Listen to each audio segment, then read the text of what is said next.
Hello.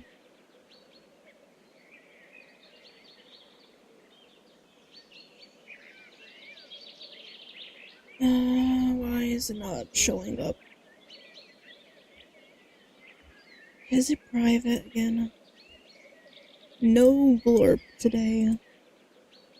Only reacts. Please tell me my stream's not private again. No, it's public. Why is it doing that?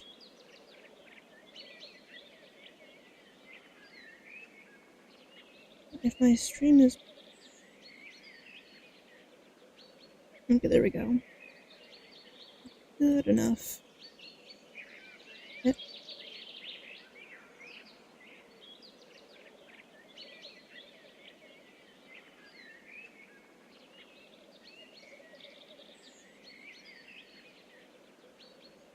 Ow.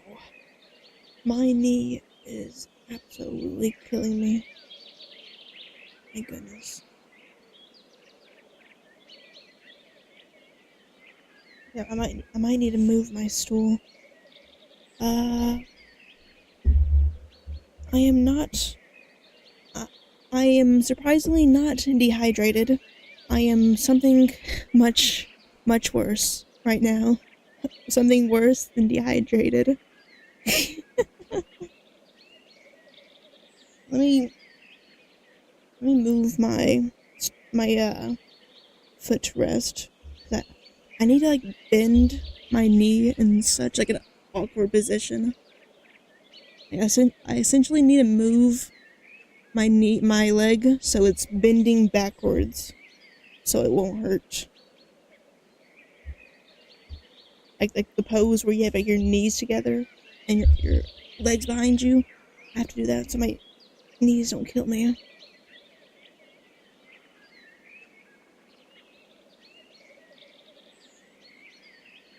No, that's because I fell off a ladder onto solid floor 2 years ago. That's not because I'm dehydrated. But I am drinking.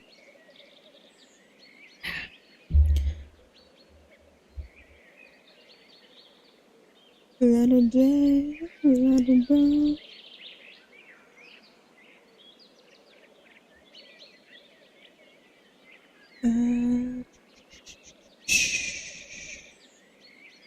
Mm.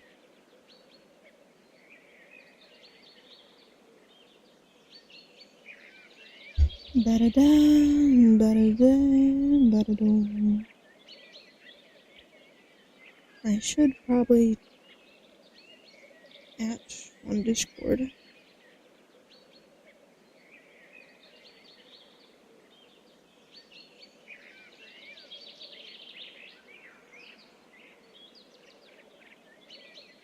La-da-da, la-da-da.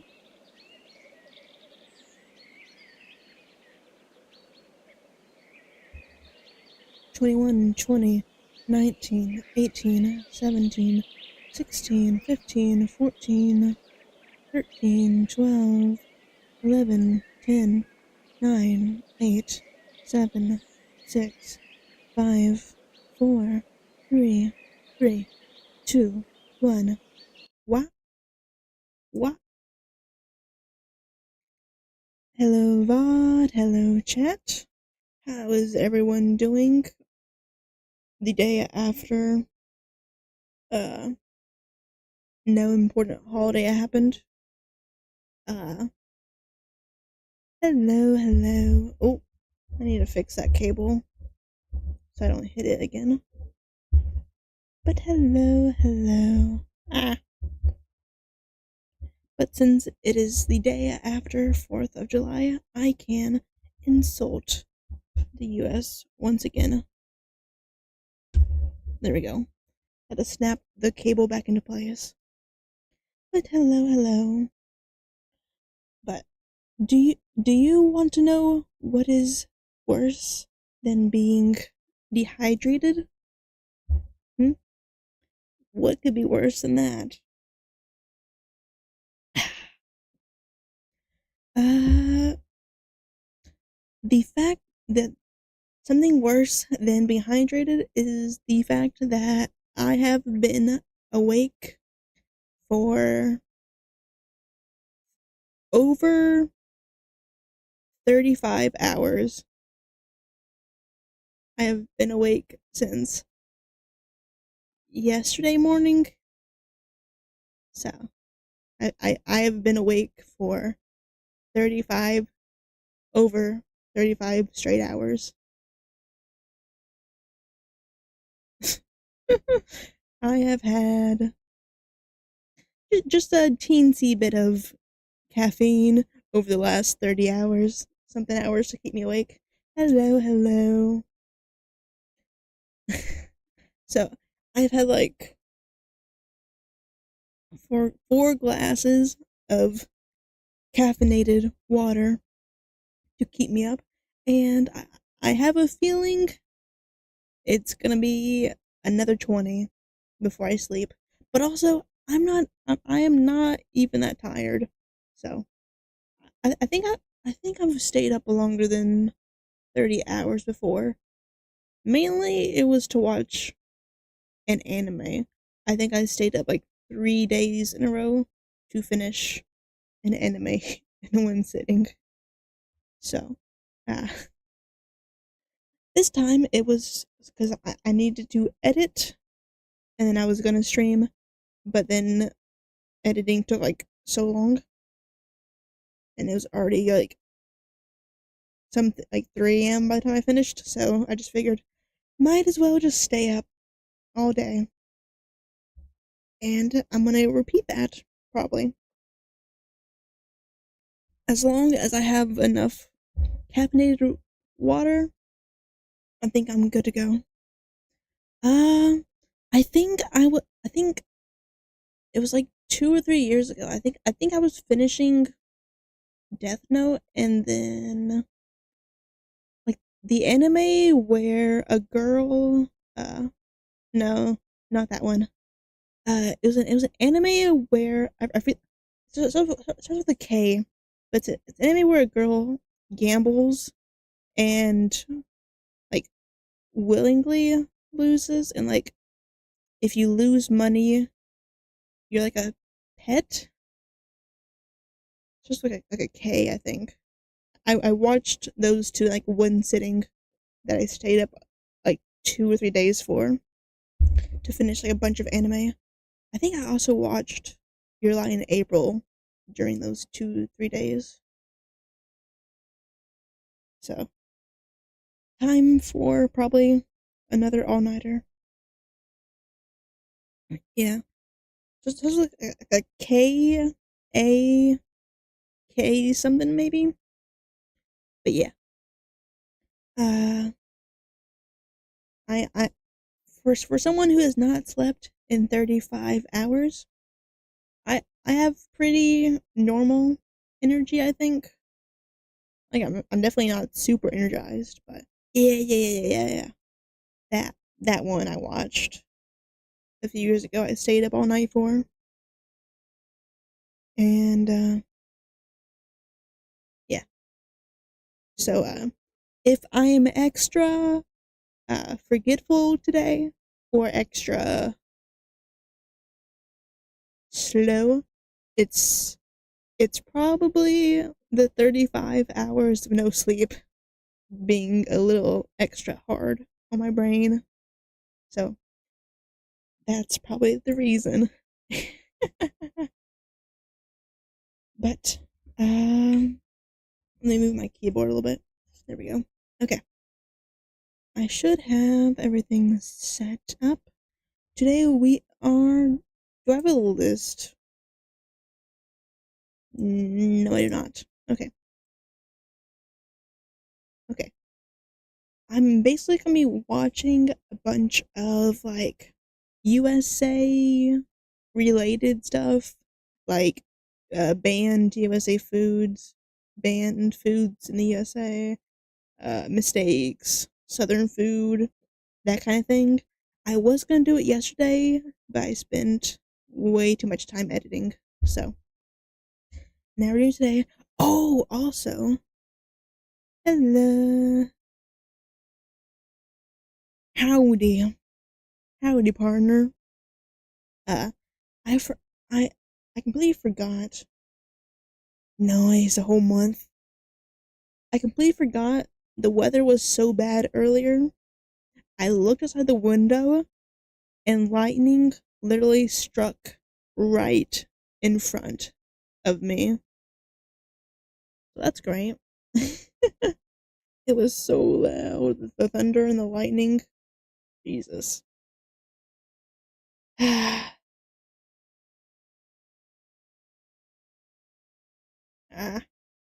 hello, hello.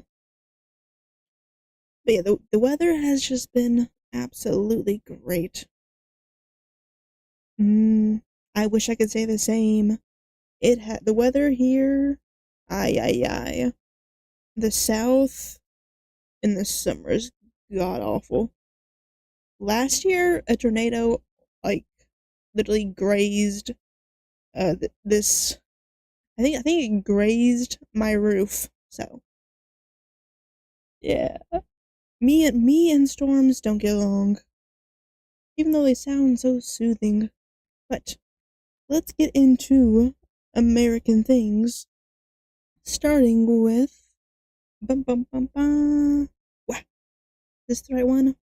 Yeah, yeah. Ah, I have like my eyelashes have been bugging me so much.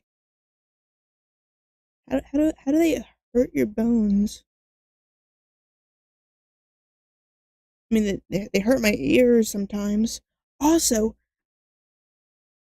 I don't know why, but for being in like the deep south, I heard only like one thing of fireworks last night, and it was right before it turned onto the 5th. Like usually they count down at like 12 a.m. on July the 4th. I didn't hear a single thing all day, and then like 3 minutes till July 5th. Firework. I don't know why. I think they forgot what day it was. Because usually it's just like non-stop all day, all night. So I'm surprised it was so quiet. Thank you, thank you. I am a really good Foley artist.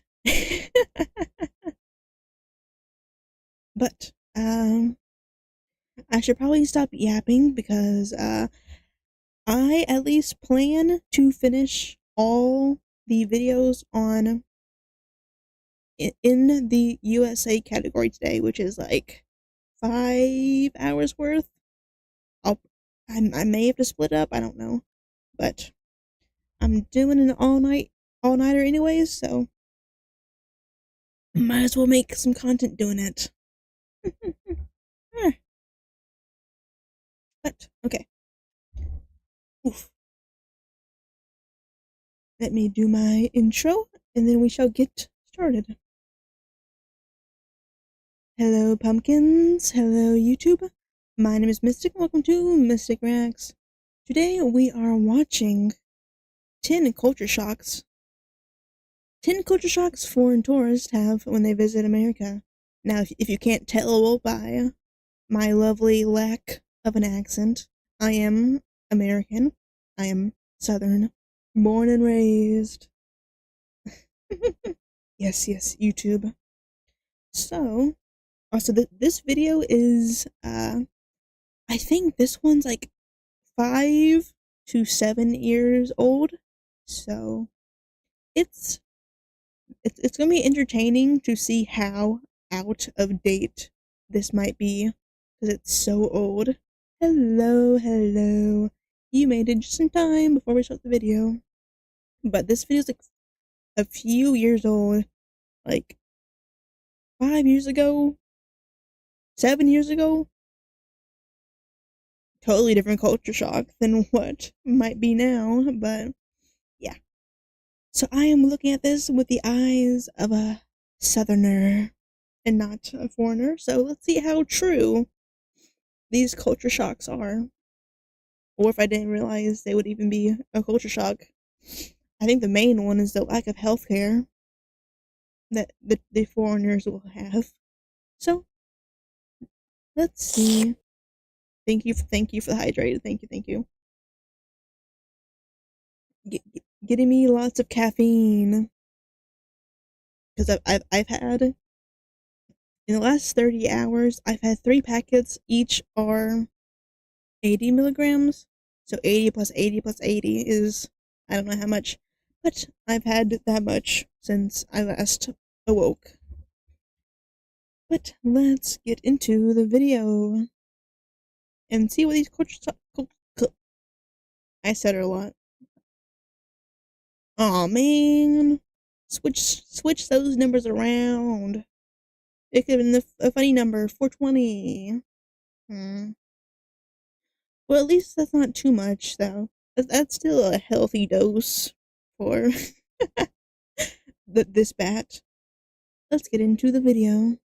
Hey there, fellow travelers. Hello. Mark here with Walter's World. Today we're in Springfield, USA. Yes, the home of the Simpsons. Well, actually, not the actual home of the Simpsons. There's actually about 20 or 30 Springfields throughout the U.S. This just happens to be Springfield, Illinois. Have I been to Illinois? No, I could not even point to Illinois. Maybe I could. I don't know. I have. Illinois is the north, right? I've not been to the north. And today what we have for you are 10 things that are going to shock you about when you come to the U.S. Because there are things that do shock people when they come here. You know, how many flags are flying all around every single city, and how many Starbucks and McDonald's are in every single city. And the Americans actually eat cheese that's in a can that they spray in their mouth. What the heck is that? Okay. I doubt it's real cheese, but that and those Ritz crackers as a kid, so good.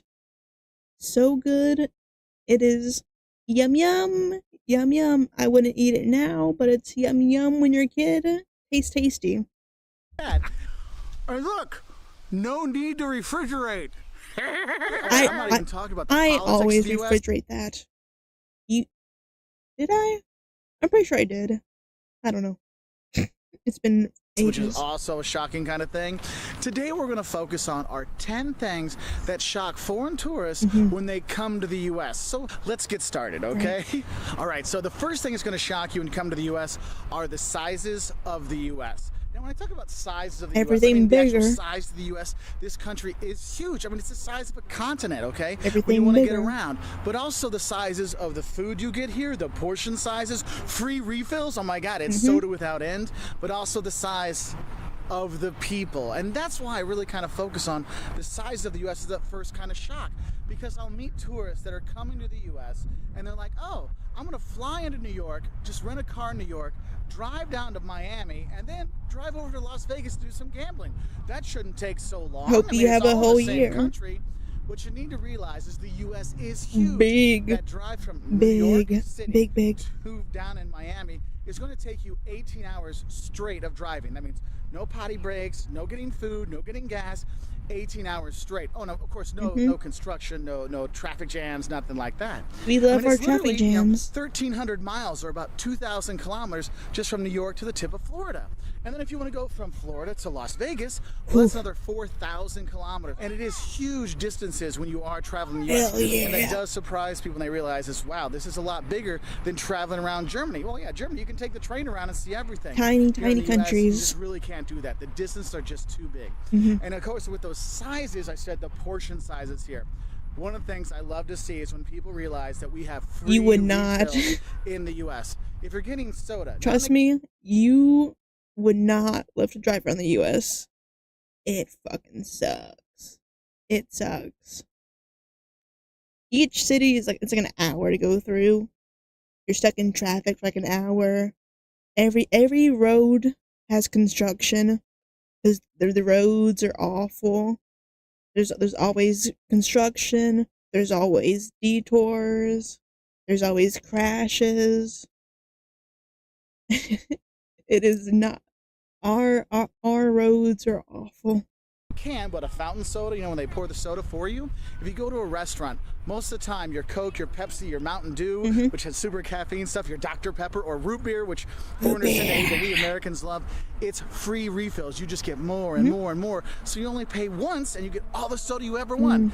Sadly, that free refill stuff doesn't count for alcohol. Dang it. But the thing is that free refills, but also the portion sizes here in the US kind of explain some of these things. Because you'll see is when you're going to get your McDonald's.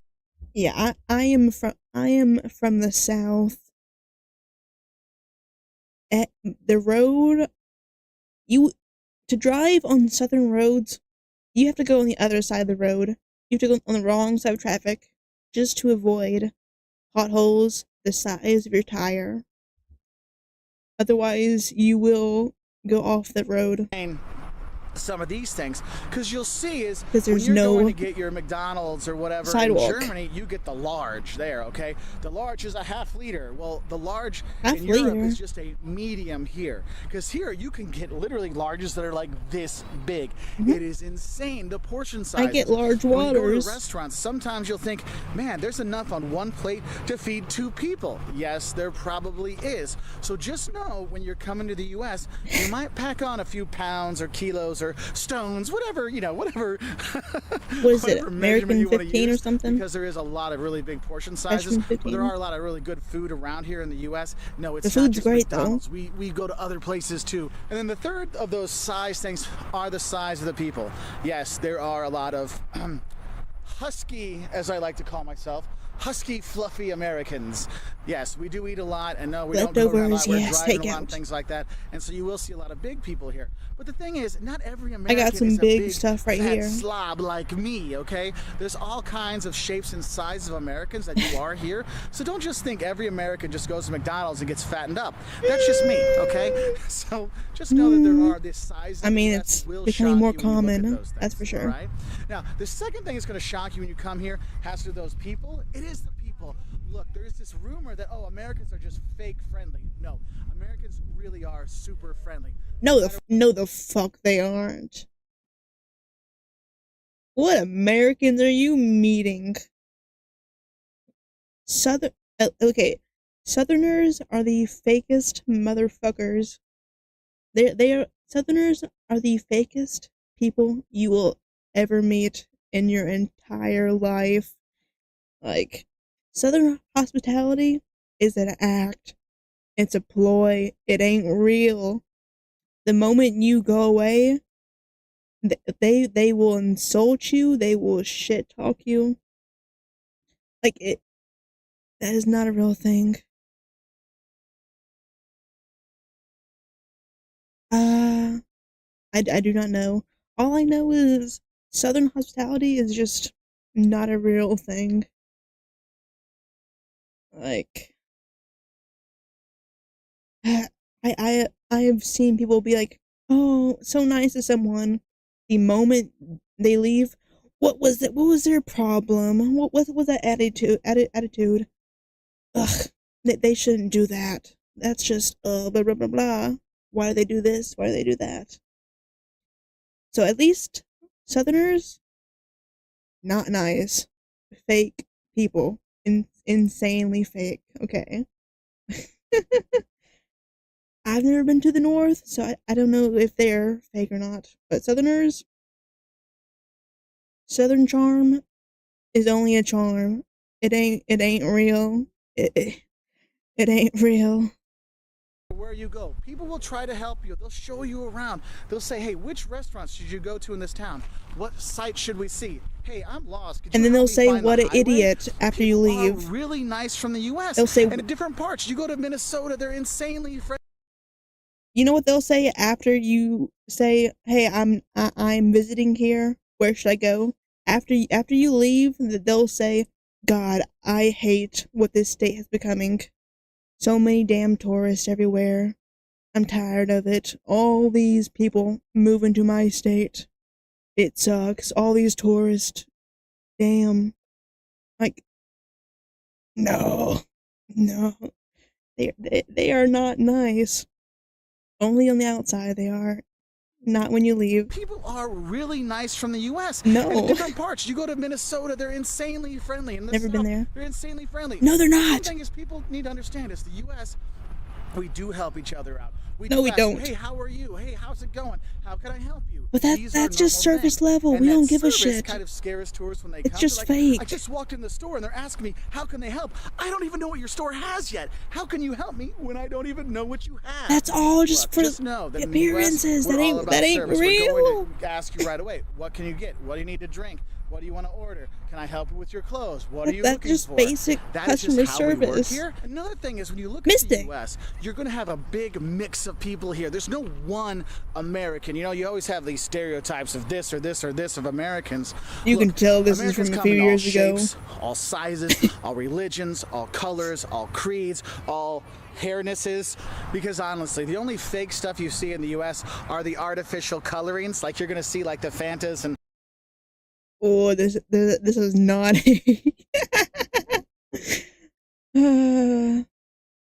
America is becoming less and less like that. It is.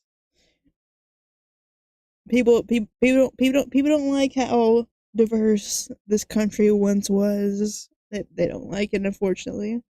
And the sodas and the cereals, you're like, wow, those colors like glow in the dark. Yes, the artificial coloring thing here, that's the fakeness of the U.S. They The don't have that friendliness of the people, everywhere else? that's not fake. No, it ain't. They're awesome. It's fake. So we're in Las Vegas now, and the third thing that's going to shock you when you come to the U.S. is ID, please. I need some absolutely. identification, please. The fact that people have to have an ID to buy liquor and buy cigarettes in the U.S. Hell Because in the yeah. U.S. you have to be 21 to buy alcohol and 18 to buy cigarettes, and basically you have to look like you're 4. Hell yeah. I love having the freedom to probably get a gun at 18, go to war, but I can't fucking drink to 21. Hell yeah, brother. Hell yeah. Hell yeah. And yeah, you can definitely tell.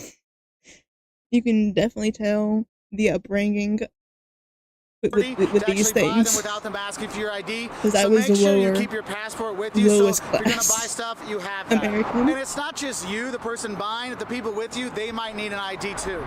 All right, we've left the desert of Vegas. Now we're here on the coast here in Florida. And the fourth thing that's gonna shock you when you come to the U.S. is the price is never actually what you pay in the U.S. Now in Europe and other countries, you already have this VAT donation value-added tax roundups. that's already put into the price. Here in the U.S., we have what we call sales tax, which is added on after you buy the product. So if you go to a McDonald's and you say, oh, I'm going to get a hamburger on the dollar menu, I've got $1, I should be able to buy it. No, that $1, then you got to put the tax on top of it. It can be anywhere from, I don't know, 7 to 15%. Some states have it, some states don't. It can vary between locations. So that $1 cheeseburger or hamburger can actually cost you $1.10. It gets really frustrating when you think about it, because it's not just sales tax that gets added onto a price. And really, Alaska doesn't. Also, tax can change depending on the item. Like, I think food is different taxes, electronics are taxed differently, certain services, like, taxes can change even on the item in the same area. Restaurant, you also have tipping, and tipping in the Or U.S. is would you like to round up to donate on our behalf, at a sit-down restaurant? So we don't have to do our you go to a sit-down restaurant, right? legally obligated donations at the end of the year. Okay, I got a $100 bill in my hand, and the bill for the meal is $100. I should be fine. Oh no. That $100, well, you got to add on another 10% because of, well, taxes, right? And sales tax, and then another 15% on top of that for tipping. So now your $100 bill for a dinner is actually $100. Isn't it 20% now? Ugh. This is why I don't go out to eat. I also just don't have the time or the money. But this is why I don't go out to eat. I hate American tipping culture so much. And so stupid. $25. Let's pay the workers on your behalf. Tipping, big but that's company. how it works in the U.S. They're not paid a great wage, but they make a lot more money on tips, and that's why you get this good service we kind of talk about sometimes. That's where that comes from. Now, the fifth thing we have that shocks people is when you come here, you think, oh, the U.S. is so developed, they've got all this stuff here, they must have good public transportation. No. Good and public transportation in the U.S. do not go together. Yeah. Yes, there are some cities that have decent public transportations. Chicago, New York, Boston, Very big cities. rare. You probably can get some decent public transportation. Probably can't leave within the city, unfortunately. But a lot of places out there, there's either no public transportation, not or even very sidewalks. limited transportation, or public transportation that a tourist would not want to ride on. I would say that does get kind of frustrating. We're like, wait, you've got all this stuff, but you know what? You gotta drive everywhere. Anyway, the sixth thing. I wonder why that is. I wonder why our transportation's so bad. I wonder why we're so reliant on cars and oil and gas. Wonder why that is. I don't have the cluest of ideas. I didn't say that right. It's going to shock you when you come here are the toilets, and specifically the public toilets in the U.S. Look, I know I talk about toilets a lot on my videos, and actually one of our fans made a video just me saying toilet, and all these different places. But I'll be honest, when you come to the U.S., public toilets are free. There's tons of public toilets, and restaurants have them free for everybody. Yeah, free, the thing like is, freedom. Public toilets in the U.S. are usually kind of gross, but what I think is funny is when you look at toilets in the U.S., I get a lot of friends of mine coming from around the world. They're like, oh my God, your toilet has so much water in it. And yes, the U.S. toilets do use a lot of water. Now, they're starting to get the lower water content toilets, but there are a lot there. So you're kind of like, oh my God, am I supposed to wash my feet in the toilet here? Or do I go to the bathroom in it? It's kind of... Are y'all in like a medieval world? Y'all's toilets have water in them? What? Y'all don't have fucking water in your toilet? What?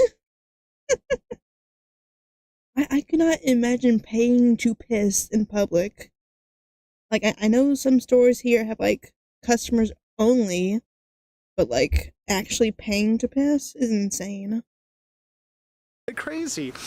And probably another toilet thing that shocks people is when you go to a public place and they have toilets, there's so much space between the doors. Like, you can literally look through the crack and see who's in there doing their business, what business they're doing. You can literally what book see someone's reading, okay? Because you can look through the side of it, and then underneath, there's like this much of a gap underneath, so you can see, oh, are their feet there? But literally, you can see everything. So you can public see toilets really are quite public when you are there, and that does kind of shock people when you are there. But what is cool is you do have the toilets all over the place. They are free everywhere around the U.S., so that is a really cool thing.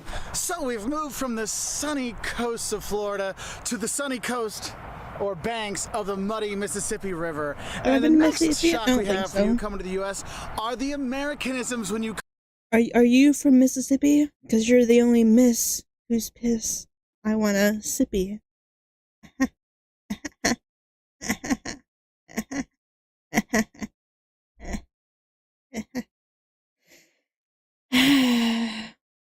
Okay. Come here. Look. The what? To the sunny coast or banks of the muddy Mississippi River. And the next shock we have for you coming to the U.S. are the Americanisms when you come here. Look, there are things that are typical USA, and part of that is USA. That's not Americanism. That's like nationalism. That's I would say that's nationalism more than just like Americanism. It's okay, dude. Okay.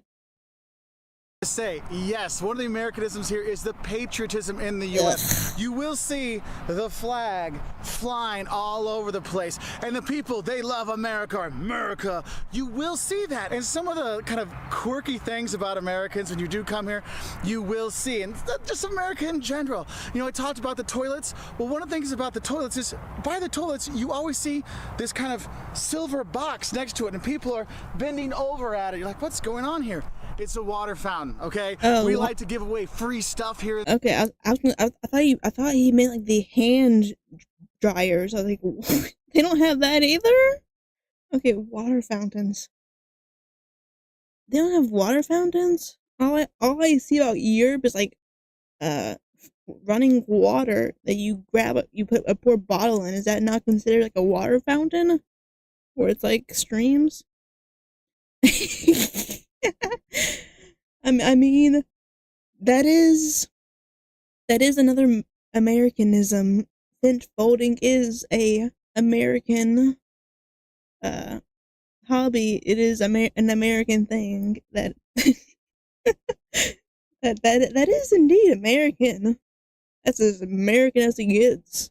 In the U.S., whether it's free water or free bread at a restaurant or go to a Mexican restaurant, you have chips and salsas until you vomit and you don't have to pay for it. I mean, there's so many Americanism little things when you're here with the flag. How much we love it? You'll have American flag t-shirts. Heck, you can have American flag undies. Okay? You know, we joke about, oh, Americans and their fast food. Well, literally, there is fast food all over the place. And yes, we do have McDonald's everywhere, but we've got more than McDonald's. You've got Culver's in the Midwest. You've got In-N-Out Burger on the West Coast. What a burger in Texas.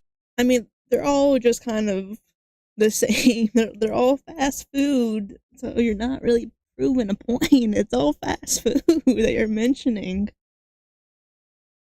Mainly burger Shake places. Shack in New York, and you have all these fast food places all over the place with their super huge drinks. The large holds 1 liter. I believe that's what you people call liters, okay? And and liters. Well, there's a whole thing right We there have that 2 Americans liters. don't get.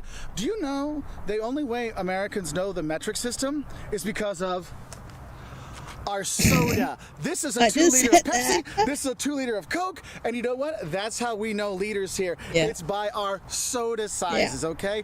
Otherwise, we use gallons, we use feet, we use inches, we use miles. That's how they do it here. And a lot of tourists have a hard time with that when they're trying to figure out, well, how much...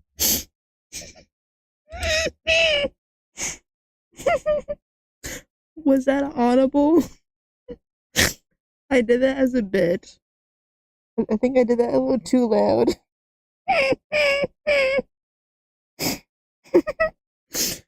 Was the sound I did after feet audible? Was that audible?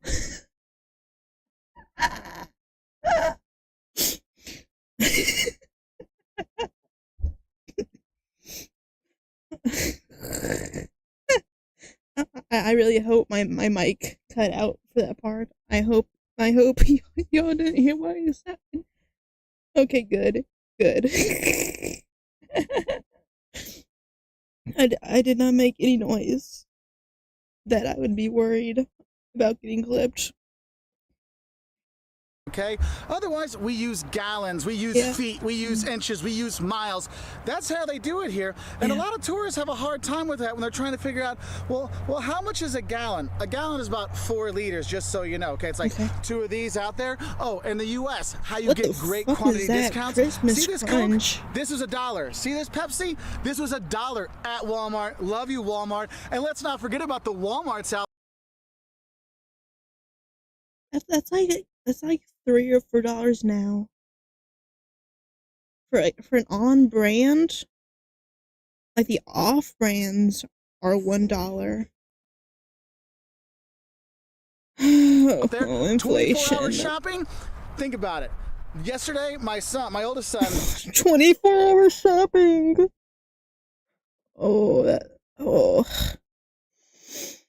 How it's like 5 or 7 years old. 24-hour shopping. Yeah.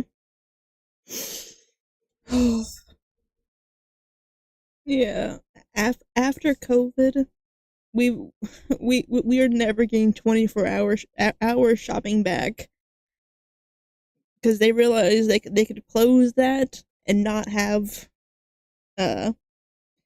people they wouldn't want in their store at 3 a.m. hanging around. 24-hour shopping was so good. I remember, like, the day before Christmas at like 3 a.m. going to the store to buy Christmas presents for everyone, and just absolutely rushing at 3 a.m. and it was snowing and the blizzard was coming. Ugh. That's long gone now. Are they even open on Christmas and Christmas Eve anymore? I don't even know. Golly. 24-hour shopping. Think about it. No. Yesterday, I my don't want to son, my think oldest about son, it. spilled ketchup all over himself, crashed his skateboard, and ripped up all his clothes, and so he really had nothing left for today. So guess what I did at 2 o'clock this morning? I went to Walmart and got some some Coke and Pepsi, and I got him clothes at 2 a.m. And we love it when we come here, and that's why tourists love it when they come here. Not From the anymore. friendly people to the 24-hour shopping to the They ain't friendly. cheap soda. Hey, I know you can It drive ain't those cheap 20 no hours more. from Florida to Illinois if you have a couple of these with you. Woo-hoo, go a little crazy. But that's the thing. And the is, gas. There are these really fun Americanisms when you do come here, and that's one of the things. All you watching, if you have those funny Americanisms, please put in the comment section below, because we're going to make more videos on funny little American things when you are here. But anyway, I guess I'll go into the next kind of shocking thing when you come to the U.S. Okay. And our 8th shocking thing, we're going to go back to that metric system that we only understand. the soda, it goes into the driving. Okay, here in the U.S., people get shocked about the driving, and I know I talked about how there's a lack of public transport and you have to drive when you are here, but when you do drive when you're here, you will be shocked how big the roads are, how big the cars are. Oh, and also, Don't they're get me all started. automatic, okay? If you can find a stick shift, good luck. And yes, you do miles per hour here, not kilometers per hour, miles per hour. And the speed limits, they change all over the place, and you never know when. It's like, oh, it just changed, and the cops get I mean, you can see the signs and know when, or on your GPS, you know when. But do y'all have like consistent speeds? Like, if we go into town, it drops like 20 miles. Like, out of town, it's like 40. In town, it's like 30, 25, and just goes down. But I hate highways so much. I hate anything more than 2 lanes going one way. I hate. It's such a pain. you. Oh, there's a shocking thing. You know, some countries, they just have the camera that takes pictures when you're going too fast. We have that some places in the U.S., but most of the time, you have the cops sitting on the side of the road with their radar guns watching you. Now, oh, you've gone too fast. And the sirens come on and they drive down and pull you do over. that in other countries? It's quite the American experience to be pulled over for speeding, so don't speed. That's an American thing? Wow. I can think of one thing cops do that's American.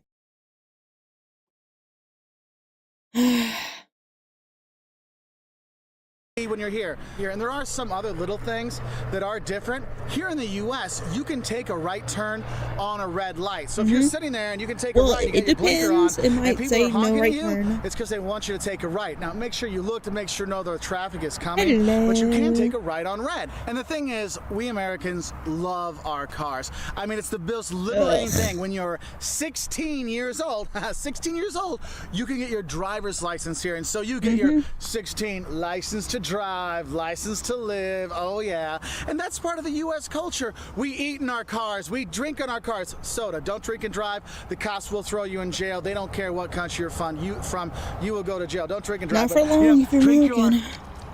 They'll let you right Liters of back Coke out. and Pepsi. And so the 9th thing that's going to shock you when you come here to the U.S. Oh, we're here in Boston, kind of the heart of history of the U.S. and the American Revolution.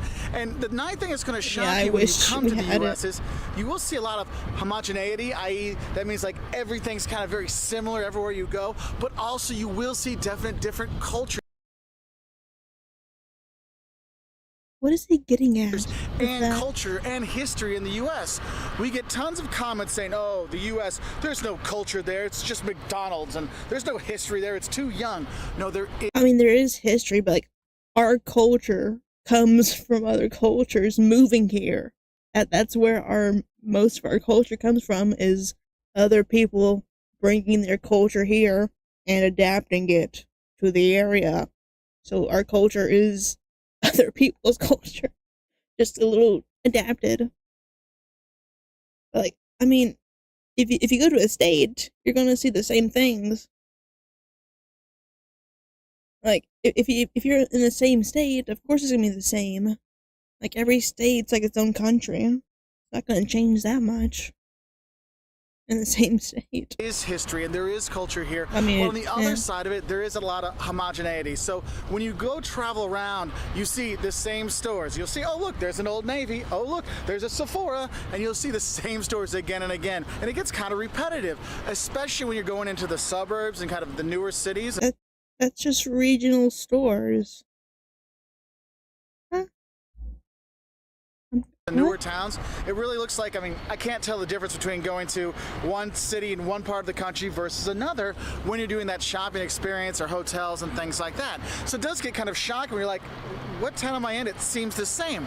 But having said that, there are distinct cultures and regions here in the U.S. that does shock people. Because you come here to the Northeast, to New England, you know, they have definite different food. You know, you gotta have the clam chowder, and they have the what they call the the New England Shield, where they don't really talk to the people, but they're friendly once you get to know them. Or you got the South, where you got that Southern hospitality, where they feed you for days and give you tons of food. You know what they're gonna say afterwards? After you eat all that food? Damn, really? You're eating a lot, huh? Third plate? I see. Saves them for the rest of us, huh?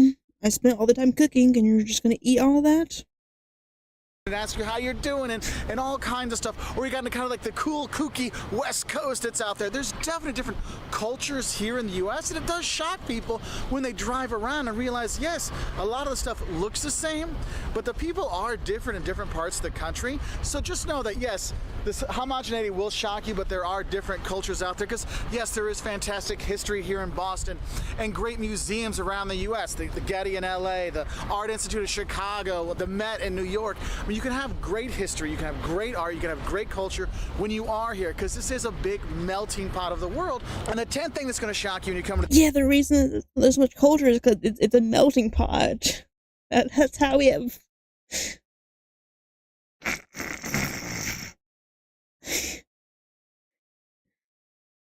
I wish, you know, I'm glad he's calling it melting pot because that's no longer how we look at it these days. Unfortunately, it is no longer the melting pot of the world. It is melting people out of the world. It's more so what it is now. Are the hotels. Look, you can actually get a good medium priced or even lower priced hotel here in the U.S. There are tons of hotel chains here, you know, Hampton Inns and Holiday Inns and all these kind of places, and it's very standardized. Okay. Holiday Inn is good. Holiday Inn is like a luxury to me. I'm used to like motels that you're lucky if they even vacuum the floor, where there's stain, there's an odor, maybe someone's hiding out in the closet.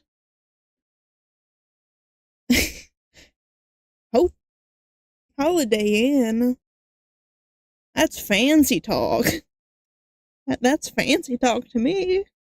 City boy. If you get a double room, you can probably put 4 people in there or 40 people in there because the rooms are a lot bigger. When you get 2 double beds, you get a double room, it'll have 2 beds, i.e. 2 big beds. There's no 2 single beds pushed together like in Europe, so you have all this extra space when you are there.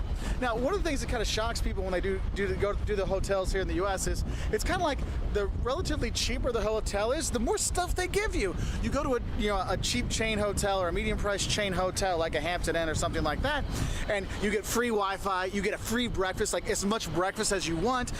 They're gonna have a pool, all kinds of really cool stuff. No resort fees. Oh my god! And then if you go to like an expensive, nice hotel, what the fuck what are resort fees? That's out of my tax bracket. What are we talking about? What are resort fees? The reason why cheap hotels have free breakfast is because it's basically just cereal in boxes, maybe some like sausage patties and pre-made biscuits. It ain't expensive stuff. The free breakfast is just to get you through the door. It ain't good stuff.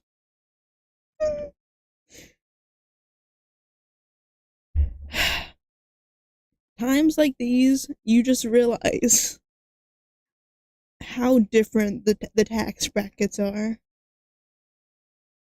I wish I could know what it would be like to be an upper class. Holy, like I would say I was probably one of like the lowest class.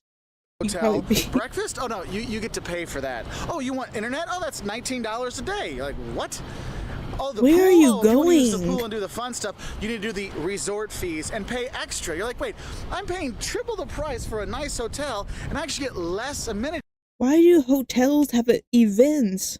You're there to sleep. It, what? When I go there. It kind of boggles your mind. So when you come here, just know that you can actually stay in some of these. I, I have never seen a floor that goes up to 13 floors, so I don't know how true the 13th floor thing is. I haven't even seen anything with like more than like 10 floors, so I can't really comment on this. I would never go on a cruise. Never. Hotels, and it's not a Never, problem never, never. whatsoever. Okay, read the reviews about them, but Ice you know, you machines, can yeah, get on they one have Holiday Inn that. Express. It's pretty much the same throughout the country. Remember that homogeneity of number 9? That really does come out in the hotels, but they are clean, they are safe, and there is a lot of. What does he mean by that? It's a hotel. It's not gonna be that different. It's gonna have beds, maybe a microwave, maybe a fridge, maybe a safe. If it's like upper, it'll have like a AC on the side and a bathroom. There's not really a whole lot of freedom to change it up in different states. Am I confused? There's not much room to to, to go outside the box with hotels. Price options out there, so just know if you want a lot of the free stuff, Like, actually yeah, go to there's the cheaper ones versus the more expensive family ones. owned, Better but locations that's and still kind the of cooler same rooms, look. maybe, but make you pay for a lot of things. So it's kind of shocking. Like, wait, I get less for more or more for less? Yes, I know the U.S. with our stuff, it's kind of crazy. Anyway, those are our 10 kind of fun things that might shock tourists. If you want to learn more, check us out on our website at waltersworld.com. It even shocked the American because you can tell how dated this video is. Let me check. What year was this from? What year was this from? 2016. Yeah, that explains so much. November 7th, 2016. Oof. Right before the world went to well, before the country went to shit. Yeah, that explains so much of everything in the video. The fact that it was 2016, that explains everything. That solves all my issues with it. That explains so much. Okay. Well, YouTube, until next time, bye-bye. Wow. Jesus. 2016. How I miss it. Oh, we didn't know how good we had it. Okay. Let me go to the next one. It's by the same person.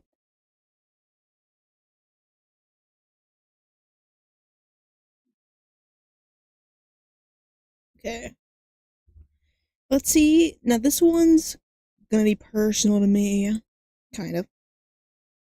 Let me change the name. 10 ways to piss off a southerner. Let's see if it works.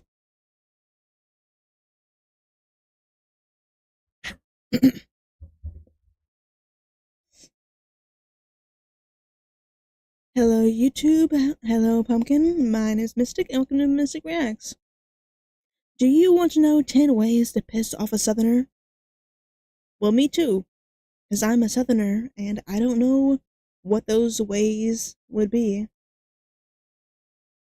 Yeah, it's that everything went to shit. What year was this made? Before I commentate, what year was this made? 2024. Okay. 2024. Keep that in mind, chat. Keep that in mind. This is modern day, so I can be more harsh. This is modern day. Like, stuff wasn't that good, but like it is a golden year in comparison to now. But let's see if these 10 ways are accurate, coming from someone who was born, raised in the South, whose family is very Southern, has been Southern since the 1800s, 1700s. My family is OG. I have tracked my lineage to the same state since like the 1800s, 1700s. So, I am as Southern as an American as it gets, baby. Let's get into the video. Like, comment, and subscribe down below. Like, subscribe, and comment down below what I should watch next. And comment down below if I have a Southern accent. I hope not. Hey there, fellow travelers. Mark here with Walter's World. Today we're back in Savannah, Georgia, in the South. And today we have I been to Georgia? Are things that tourists do when they come to the South that kind of irk the locals. And I want to start with this one. If you're flying in or you're driving down and you pass that line to get into the South, you got to remember this. If you make eye contact with someone, smile. Because honestly, if you make eye contact with people, because you know, you made eye contact. Just, if you make eye contact with someone, just do this. Just like look down a little bit. Just like an agreeance. That's all you need. No one cares that much. You saw them, they saw you, we know you saw us. Just smile. Smile, hey, that's fine. Because if you don't, you kind of like look away or look weird. People are like, dude, what's wrong? Is he from the South? I don't know if I can trust him. I don't know if he's from the South or not. Cause like, I don't really give a shit. But maybe just because I'm not very social. Maybe that's why. Wrong with that guy, and it kind of like it's rude. It's just rude, okay? So when you make eye contact, well, don't stare at us. They don't bite in the South, all right? Yes, they do. Smile and say yes, hey, they fucking, and then yes, be on your way.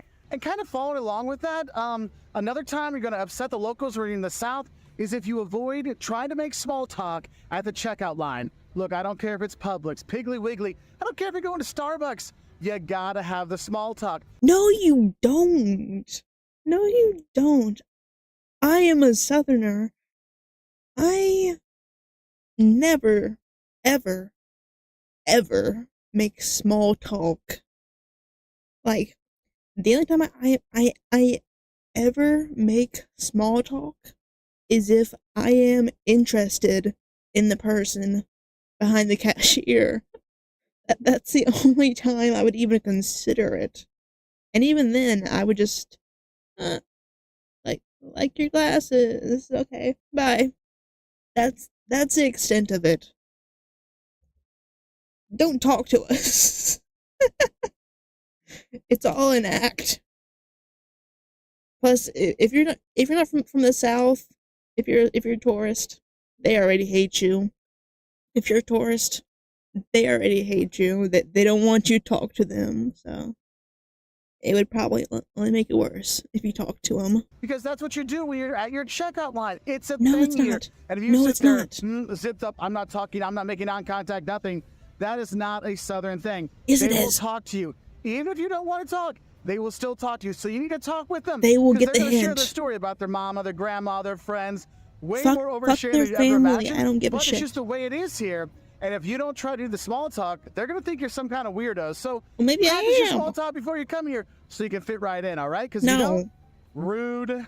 Another thing that will upset people when you come to the South is you complain about the slow pace, or especially the slow pace of service. Because bless your heart.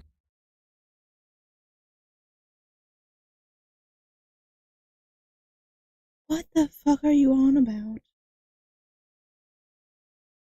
The amount of times I have heard my old Southern grandparents bitch about how slow their like checkout ladies being, how slow the waiters being, how slow the drivers are being.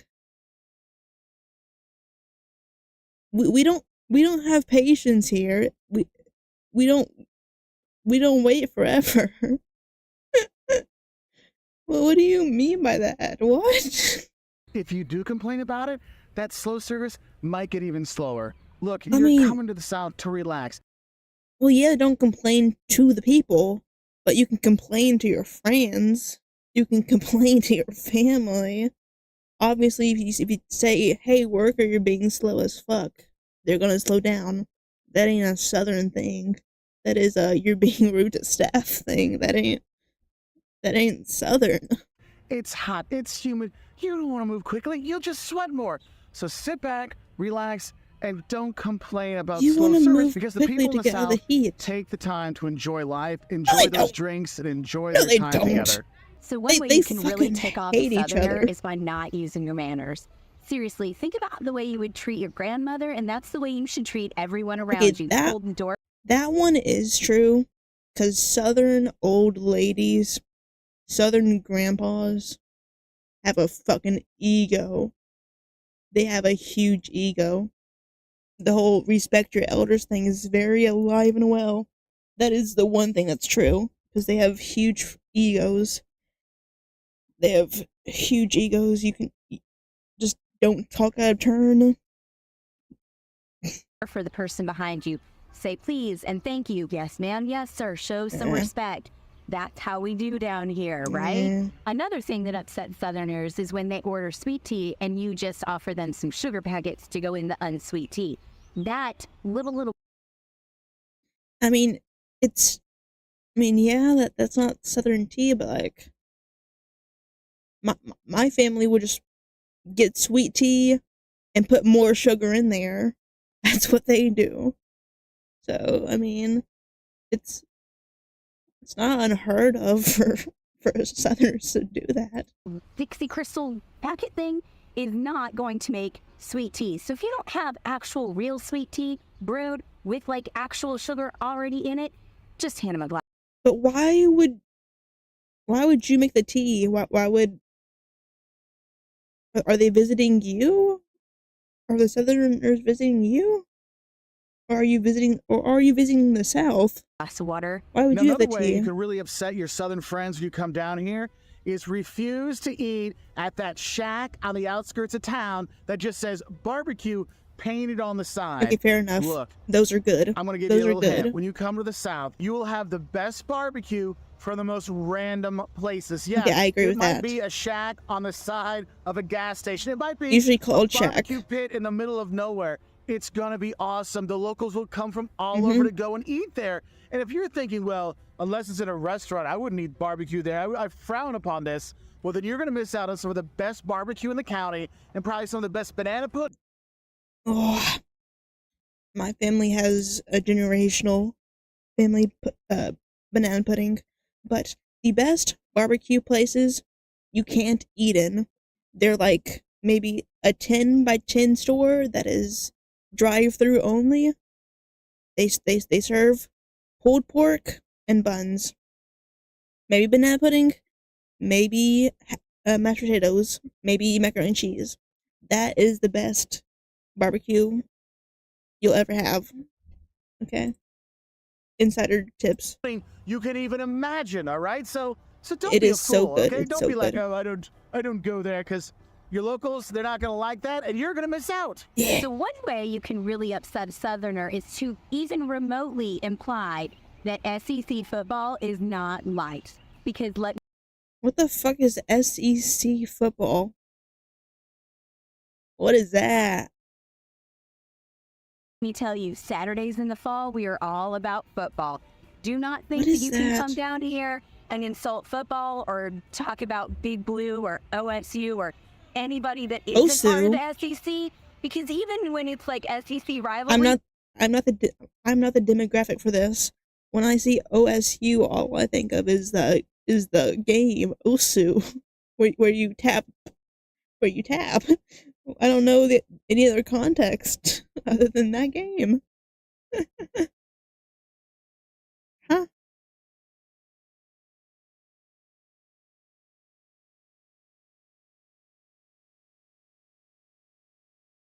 Huh?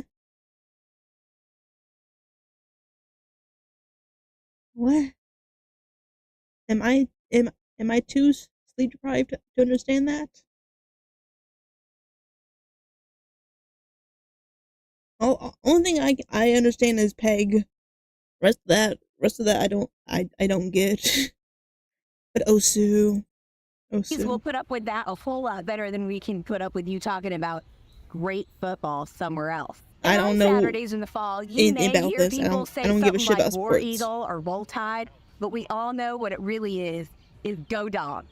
Oh yeah, and to go along with I don't know that, what that is. yeah, you're probably gonna upset them if you confuse Southerners with Floridians. Look, Yeah. Florida is its own Yeah, Florida is its own thing. It is not a part of the South, but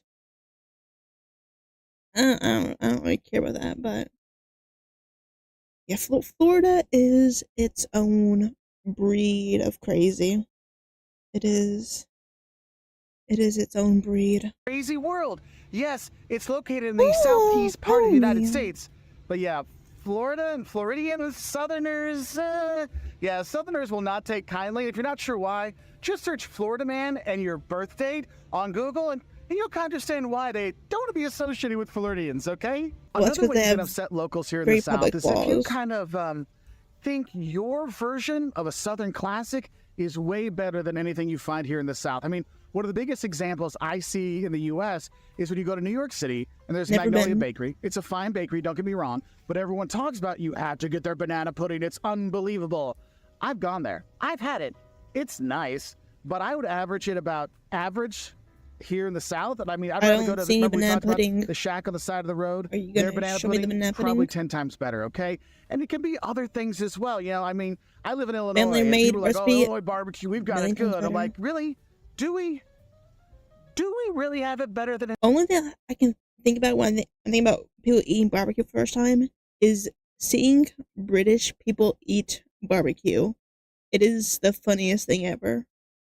It's like they learn taste, they develop taste buds.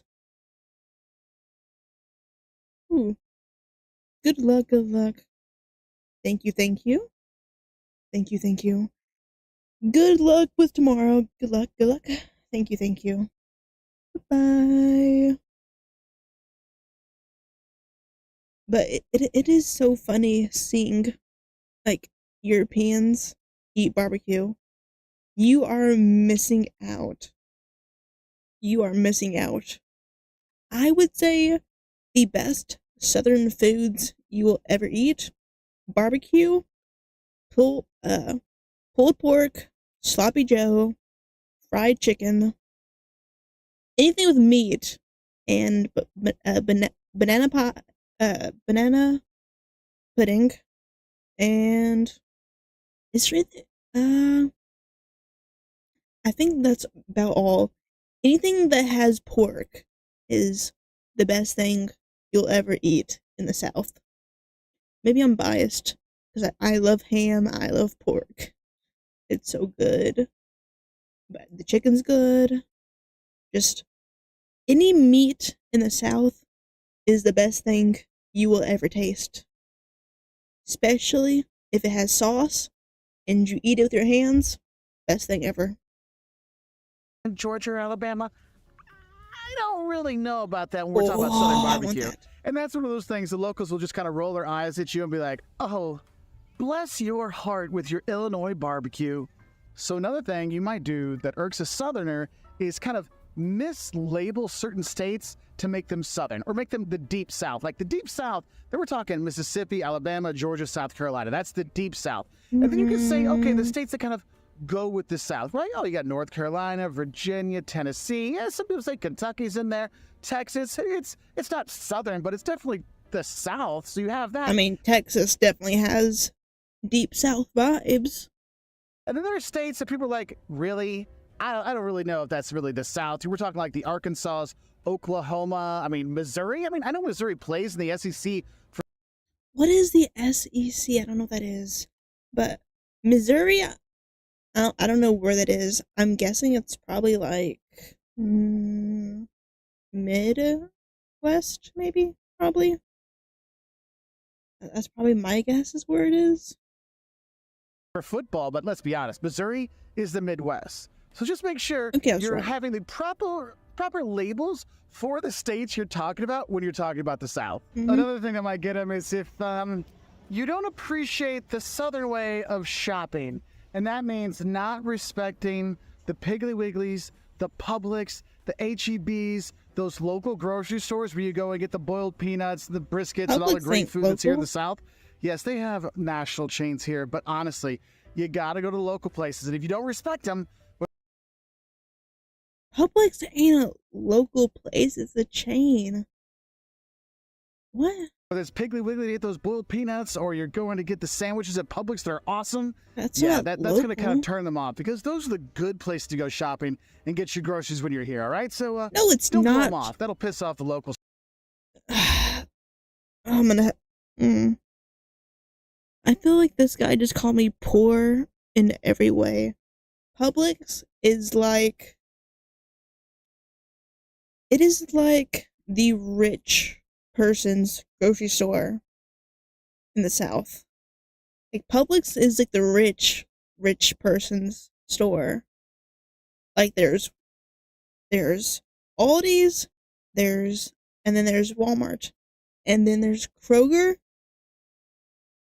then there's like maybe Costco, Sam's Club, and then there's Publix. Because Publix fucking jacks their prices so much. So does Kroger's. Anything that isn't Walmart or Aldi's in the South is expensive. And those aren't local. They're chains. For sure. They're Now, Southern on a more serious chains. note, something that really does upset the Southerners when you come down here is you kind of like imitate their accent and just kind of assume that everybody in the South is stupid. They are. They are. As a Southerner, I mean, I kind of fit the stereotype. Slow and they're all rednecks and stuff like that. I mean, they are. If you leave, like, if you leave the city, like the capitals, then yeah, almost everybody is gonna be a redneck flying a Confederate flag. If you leave the main cities, that's basically how it is. That's not really a wrong assumption. Like, yeah, there's people who have common sense, but it's kind of getting fewer and fewer. So I'll tell you, I've traveled all over the world. I've traveled all over the U.S., and believe me, there's stupid people everywhere. There's Yeah. rednecks everywhere. The South is no different. There are people that are like that, but it's not everyone. And if you start going around going, yo, I'm going to talk like this, no, just don't. Because that is not going to make you and ingratiate you with the locals when you are here. So just be aware of that, okay? Because it really does upset the locals here. You come here, I don't you give a think shit. you have like heat and humidity and bugs in Michigan or wherever the heck you're from. Yeah. You come Southern heat is no joke. It is awful. It is so bad. It is humid. It is hot while still being rainy. It'll be raining, hot, humid, and you're dying of heat. here, they're like the bugs are the size of pterodactyls. I'm not kidding Yeah. you. We have palmetto bugs that are I don't know what about that that is. big, and they fly. They are roaches. They are tree roaches, and they fly. I kind Cicadas? of like them. I feel like they're like pets. You could put on, a string and walk them around if you really wanted to. I never but heard of you don't whatever really she's want talking to. about. And heat and humidity, you have it hot in Arizona. No, they don't. Humid in the Midwest, along the Mississippi maybe. You put together like Death Valley hot and humidity of, I don't know, some Dry tropical heat location and put is them amazing. here. That's what we have Humid in the South. heat is You awful. will melt. Your mascara will run off your eyelashes. Your hair will be frizzy no matter what you do. It's okay. It's not gonna be frizzy. It'll be like damp. It'll be flat because it's so humid. It's not gonna be frizzy. it'll be like oily and flat because you're sweating so much, and the humidity takes like all like the fluff out of your hair. What? Am I wrong? Huh. Live in this. So when you come here, don't sit there and tell me you got bugs and you got heat and humidity. We got it all, and we got a plethora of it. We're happy to share. Come, enjoy the humidity. It keeps the wrinkles away. No, So it I hope this doesn't. helped you know No, a it bit don't. better how not to upset your southern friends when you travel to the south, whether you're going to Louisiana, enjoy New Orleans, or you're here in Georgia, South Carolina, or wherever you go in the south. This can help out. And if I'm not sure I agree with everything on the list. Or maybe I am just a unique breed of southerner. Maybe that's the case. Who knows? If you are a southerner, let me know down below if you agree or disagree with what he says or what I said. Let me know down below. And if you haven't already, subscribe. And until next time, bye-bye. On to the next one.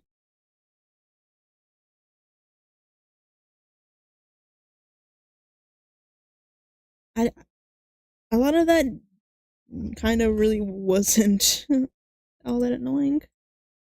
Okay. This one.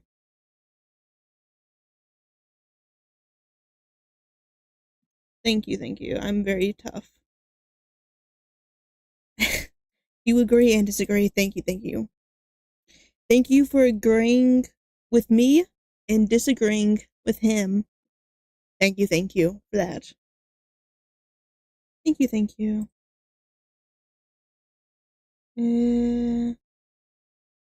Okay. Change the title. The biggest mistake is tourists make in the USA. Coming here. That's the biggest one. You don't want to be here, and most of them don't want you here, so not really a good time to visit. Okay. Hello YouTube, hello pumpkins. My name is Mistic, and welcome to Mistic Reacts. Today I'm watching another USA video. The biggest mistakes tourists make in the USA. For starters, coming here. Second, coming here. 2, 3, coming here. You don't want to be here, trust us. It's not a good time to visit the States. Maybe wait a few years. Probably best if you wait. But if you're new here, like, comment, and subscribe, and listen to the video. For reference of my credentials, I am a southerner, born and raised. So let's get into the video. There's Mark here with Walter's World, and today we're here at Mount Rushmore, and today we're going to talk about some of the little mistakes that tourists Never make been there. when they come to the U.S. And the first mistake is getting upset when the Americans count continents a little bit differently. Here in the U.S., we have 7 continents: North America, South America, Europe, Africa, Asia, Antarctica, and Australia. And the thing is, other places around the world, sometimes they combine North America and South America into... How does that work? How do they have different classifications for continents? Isn't a continent a pretty, like, non-debatable thing?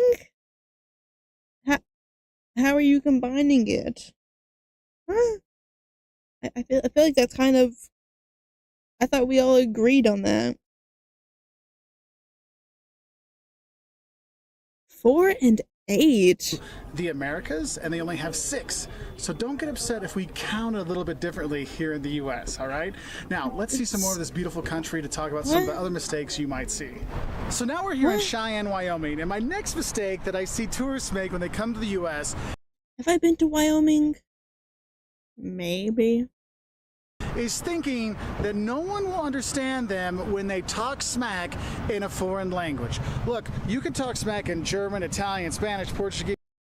Here's the thing about Americans. Hell yeah. It doesn't matter what you say. They will just assume you're talking shit. Here's how it goes. Either one, they think you're talking shit, or they think you're talking about doing crime if you're speaking in another language. At least in the South, that's pretty much how it always goes in a Southerner's head. Either you're talking shit, or you're going to commit a crime. That's basically how they think. So, I don't know what his logic is, but that's kind of how I've seen it. Chinese, whatever, and you may think no one's going to understand you, but you'll be surprised how many people actually will understand you, okay? No, they won't. I mean, I've been on trips. I remember we were in New Orleans. My buddy and I were sitting there, and these two guys were talking about these girls. They were speaking German, and they were talking about these two cute girls up there, and the two girls turned around, and they're like, we had German in college, and they're like, oh my goodness. It was pretty funny. So don't think you can go around and talking smack in Italian or Portuguese or Japanese or whatever, and you won't have a local be like, dude, we understand what you're saying. Now, I'm not saying everybody will understand, but don't think it's going to be a secret. They probably won't. Also, what year? Yeah, I don't know why these subtitles are so broken. What year was this? 2020. That explains it. Everyone was learning something. They were bored during COVID. That makes sense. Okay, that explains it. 2020. Got it. Language, just in case, all right? Now, another mistake I see tourists make when they come is they get really upset when people... Is it in Spanish? Why are my subtitles in French? What? English. Why did they go to French? What? But don't think it's going to be also, a secret why are they just language, not working? Just in case, all right? Now, another mistake I see tourists make when they come is they get really upset when people ask for their ID when they buy alcohol or cigarettes. Look, you don't, I know, and lots of places around the world, you never have to show an ID. If you look like you're older than 15, they're like, sure, you can buy that. In the US, that's not the way. The reason why they're so strict with it, if they get caught selling without asking for ID or they sell to someone that's underage, they can get a really big fine, and people don't want to pay that fine. So it's just, hey, look, I don't want to lose my job. I don't want to get a ticket. Can I just see your ID? And the thing is, it's not just the person buying. They could ask the ID for the person with them, okay? So have your passport with you. Have an ID with you that shows your age. If you're going to be buying alcohol or cigarettes, even if you look like an old fart like me, sometimes I have to show my ID still, okay? So take it as a positive. You just look really young, okay? And when you're talking to those locals, another mistake I see tourists make is they don't ask the locals for advice. Look, when you're in the U.S., we're very gregarious people. We like to talk. No, we don't. No, we don't. Every Southerner I've met is always in a rush. They don't want to listen to some random foreigner ask questions. They don't. But okay. We like to share. We like to tell 2020. you, oh, this is the greatest place to get this. The best steaks down the road here. But if you're going to get Rocky Mountain oysters, they've got them right there at the Albany. And so you want to take in the local flavor, right? So you got to ask the locals. And the thing is, a lot of us now, we use the TripAdvisors, we use the Yelps, and we base everything we do on that, which a lot of times is good, but wouldn't you want to know from an actual local versus a lot of tourists just writing reviews? No. So make sure you take the time I don't to talk to the listen locals. to Don't make the mistake of ignoring them. annoying Take Southern in their local. advice and learn, because you might find out that, oh yeah, you can actually go to this museum, it's free on Tuesdays, and you can go. What fucking local has the ability to go to museums? Yeah, this is a different tax bracket than I'm used to. Anyone that I know is like working 12-hour shifts, has no time to do anything, doesn't want to be out past a certain time. They want to go home, they want to sleep and get ready for their job. They don't go to restaurants, they don't go to museums, they don't travel their own city, their own state. They don't have time for that. Huh? Get really good food here, and they've got actually free beer samples over there. I'm like, free beer? Hold on. Because honestly, if you go to Ybor City in Tampa, you want to make sure that you get the right Cuban sandwich when you go, because you got to order it the right way when you're down there. And the locals will help you out with that. Now, another mistake I see, and I've talked about this in other videos, but I think it's important to talk about again, is the mistake of not tipping. Look, I would say not tipping and then giving some excuse. In the US, servers, bartenders, waiters, waitresses, they make their living off of tips. You are not going to change the system by saying, but we should try and change it. The system is ass. The system sucks.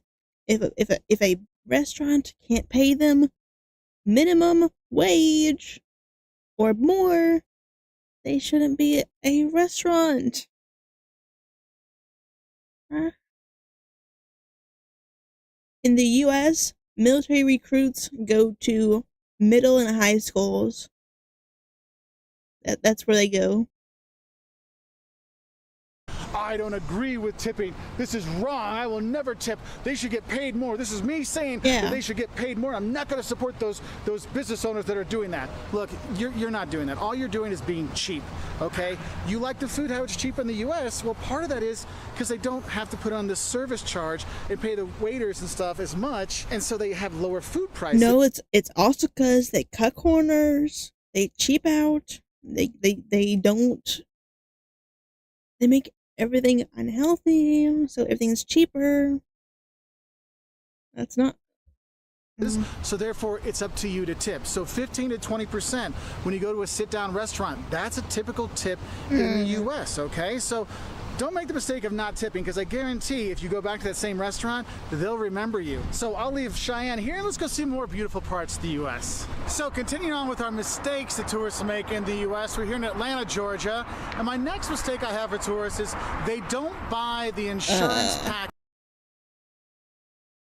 What's the difference? I mean, the recruiters probably are recruits, or they maybe were at some point. So I mean, tomato. They'll try and get you to do pull-ups and then get you to sign up. They're probably military themselves, I would assume. When they buy their plane tickets. Look, your insurance back home may only cover your insurance back home. Make sure you have insurance for your trip, not just in case the trip gets canceled, but also for health insurance purposes, because health insurance and health issues in the U.S. are crazy expensive.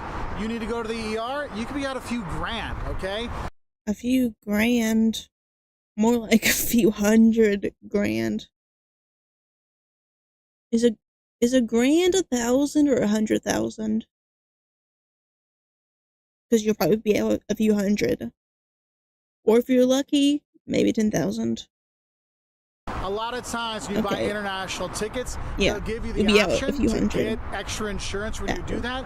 Make sure you pick it up or talk to your insurance provider back home to see if your insurance will be working there. Because, man, I mean, having a few $1,000 bill on your credit card can be a bit tough, okay? So just have a heads up for that. Another mistake I see tourists make is they don't sign up for the loyalty programs.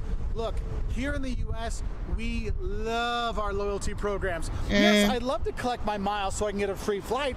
Yes, I would love to collect my hotel stay so I can get a free night in a hotel. Yes, I'd love a free upgrade because I'm a member of this program. Or my personal favorite, hey, if I'm a member of your hotel thing, I get free internet? Yes, yes you do. So make sure if you're going to be coming to the U.S. and you're going to travel around, sign up for those loyalty programs. Maybe you're going to be Hilton Honors or Marriott or IHG, whatever. How rich do you think we are? For 2 weeks, it adds up very quickly, and so you might get a night or two for free in a hotel, or an upgrade to a nicer room, or free waters, or free. That's like hundreds of dollars or thousands of dollars to reach those levels.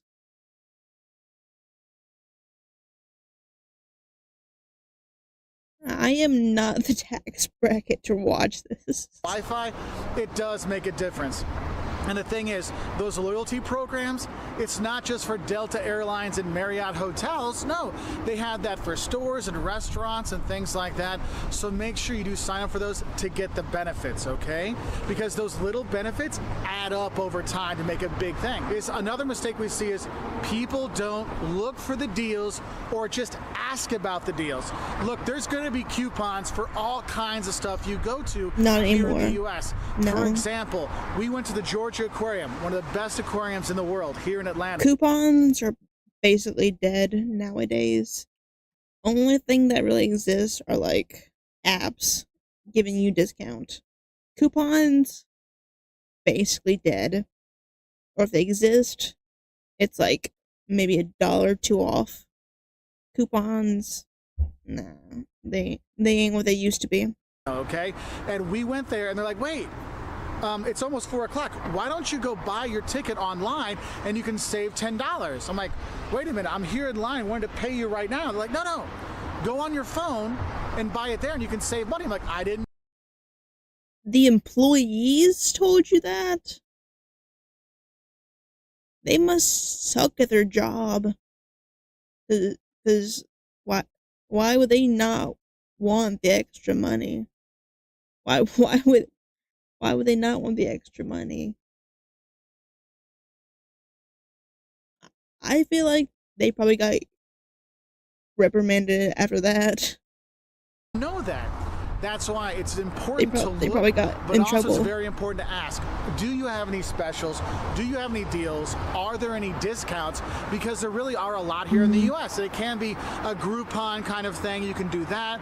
I know, even if you're ordering I pizza, want donuts. let's say you got a family, we just need one large pizza. That's $19.99. Well, what you should do is ask, hey, do you have any specials today? And they might have, we have 2 medium pizzas for $10. Yeah, probably That's that. a lot better deal. Probably for Little data. things like that, they're all over the U.S. If you're here in the collard summer, greens. your can of Coke might have a discount to a Six Flags or an amusement park. What? Why would a can of Coke have a discount to an amusement park? Where are you traveling? Where are you going? So you do those things to kind of save a little money. And as tourists, when they come to the U.S., they might not know about these things. So make sure you're looking, and also make sure you ask. Your hotel might have discounts yourself. Hell, this restaurant behind me here, we got a 10% discount because our hotel knows the people. They gave us a card because we asked. So make sure you do that. And the last mistake I want to talk about here in Atlanta, fried chicken. I'm here in Atlanta, and you think Atlanta, Georgia, it's hot, it's humid, it's horrible. Well, want a yes, fried in July chicken and August, sandwich. but not in January, and not in February or December or March. Or look, Huh? I'm here in Atlanta and you think Atlanta, Georgia, it's hot, it's humid, it's horrible. Well, yes, in July and August, but not in January and not in February or December or March. Or look, the mistake is people. Seasons exist. Do they forget seasons exist? I wasn't paying attention. All I can think about is chicken sandwich. Yeah. All I think about is chicken sandwich. Do people not know seasons exist? What do you mean? Like, of course it's gonna be cold in January, February. What? Choose the That's wrong common times sense. to visit different places in the U.S. Seasons. You really need to look and make sure, is that a good time to visit? So, for example, Seasons. Atlanta. In the summer, when it's 100 degrees Fahrenheit or 40 degrees Celsius and a bajillion% humidity, it's not fun here. I'm not going to lie to you. This town is Seasons. awesome, but not when it's freaking 100 degrees and 100% humidity, okay? So you think about it. If you're Nowhere's good in the summer. Everywhere sucks in the summer. What? It's not an exclusive thing. in the southeast, hurricane season from July to November. Minnesota is a gorgeous state to visit, but do you want to go there in February when I would love to go to Canada in the winter. Like, the running joke in my family is that I should live in, as when I was a kid, they would say I would live in Alaska and still wear shorts. That is the joke in my family. Is I'm so hot-blooded because even in winter, when it was snowing, I would still wear shorts out because I'm so hot-natured. Even in the winter, I still burn up. So I would love to visit Canada in the winter. I would love to. Because I love cold areas. I need snow. Elephant. It's freezing cold and lots of snow. I mean, these are things you got to think about. And the thing is we get tempted to go. Seasons are so intense in America. Like one day it's snowing. I'm pretty sure it was hailing this week. And at the same time, 100 degrees. So we have snow and rain and heat. We had like a heat advisory and hail. Seasons are intense in the States. Go to places because we get a cheap airline ticket, but you might not get as much bang for your buck if you go there in the wrong time of the year. That's why it's important to look at the seasons. One of the mistakes I see a lot of people make is they go to Disney World between Christmas and New Year's. That is the busiest time of the year. That is like the worst time to go because they don't know. So make sure you're. What do you mean they don't know? How is that not common sense? Seasonal holidays are going to bring seasonal events, seasonal people off work, busy locations. How is that not common sense? That feels like a common sense thing to do.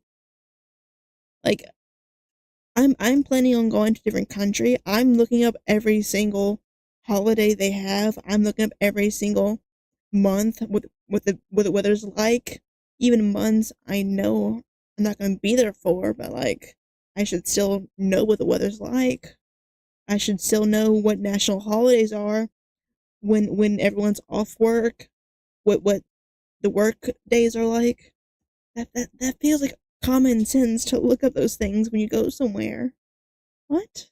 Checking to make sure that you have the right times to visit places because they make a big difference. Anyway, let's leave Atlanta and go to someplace a little more rural out there to enjoy some more of the U.S. And some of the mistakes we all make when we come visit. So now we're here in Jackson, Wyoming, and my next mistake that I see tourists make when they come visit the U.S. is they don't pay attention to their surroundings. I know if you watch the news, it seems like that there's something bad happening everywhere in the U.S. all the time, and that's just not the case. Okay, the U.S. in general is a very safe place to visit, and you'll have a great time, and you really won't have to worry. Not if you're a minority, it's not. You learn how to plan a trip? Huh? In American schools, you learn, yeah. You, like, even our, financial classes are optional. Like, I had to request to take a financial class in middle school. I took a financial class. I took a typing class in like elementary school. I took typing class. I took it in middle school. I took typing. Those things are optional, pretty much. So,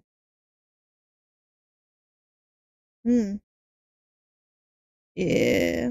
What year did you go to the U.S.? Because if I had the choice, I would not be in the U.S. right now.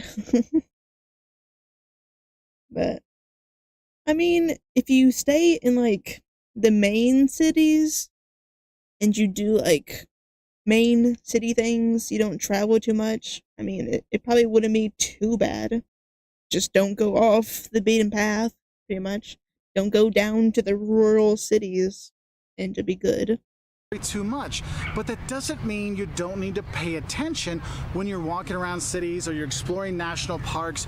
You do need to be aware of your surroundings because that magic fanny pack doesn't protect you here either, okay? So make sure you're paying attention when you're going to your hotel. Ask them, hey, are there any parts of town I shouldn't be going to or I should avoid if you're going to be out exploring? Why would they tell you the truth? If like that's something I always think about is people who like ask like employees, oh, what's wrong with this? What should I avoid this? Should I not do this? Like when it comes to like things that would, I don't get why you think the employees would tell you the truth. In my opinion, I remember. This is not really on topic. I remember a family member asking about, oh, is this phone better or is this phone? Like they're always going to choose the phone that is better for them if they're paid on commission, whichever one their store is promoting. So like, I don't really understand asking people those things. Going to the national parks and stuff like that. They're not going to want to make their town seem bad if they rely on tourists. They're not going to want to do that. You know what? They say don't go off the path for a reason. It could be rattlesnakes, it could be bears, it could be, just for safety's sake. That is a huge Just bear. make sure you are paying attention to your surroundings. And if you're looking at hotels, you find hotels that are super, super cheap compared to the other places that you're finding, there might be a reason for that. So do make sure you're paying attention. Now, since I'm here in Jackson, I probably have to mention something about the national parks, because Grand Teton National Park is right up there, and Yellowstone National Park is just a little bit farther north of here. Never been to the mistake I see state. tourists make, if you're going to be going exploring a lot of the National Park Service sites around the U.S., make sure you pick up the America the Beautiful pass. Basically, it's a year-long pass that lets you in. Is the one that has the president? Was that real? But if you go to National Park, watch out for people living there, or people trying to kill you, or kidnap you, or assault you. That's my advice to watch out for, not to get passes, just to keep an eye Service, out. Sites and parks and national monuments and stuff like that. And if you go to 2 or 3, it really pays for itself, and it makes life so much easier when you have it. So don't make the mistake of not getting that, especially if you're going to be out here in the northwest of the U.S., which has a lot of really beautiful national parks that you can go and enjoy. But honestly, I don't really it can help find out anywhere those you go. Now, another mistake I cool. see tourists make when they come here, and there's some restaurants behind me here which made me think of this, is don't make the mistake of not asking for a doggy bag. Look, a doggy bag is when you have the extra food after you eat, you can take it home. Because I'll be honest, a lot of places... Who calls it a doggy bag? It's takeout. Ask for a takeout box. Just, hey, I've got leftovers. Can I get a box to go? Yeah. I feel like I'm being so harsh because I disagree with them so much already. The portions they give you are enough for 2 people. I mean, that's why I weigh as much as 2 people, because I eat 1 American serving, which is the biggest 2 normal person servings. So don't be embarrassed. Don't be shy to ask for a doggy bag or a to-go bag or a to-go box and take it back to your hotel, microwave it, heat it up, Why would you be embarrassed? You paid for it. Because you will get a lot of food. So I have seen a lot of tourists going, well, we don't ask for doggy bags where I'm from. I'm like, well, you're in the U.S. now. It's totally okay.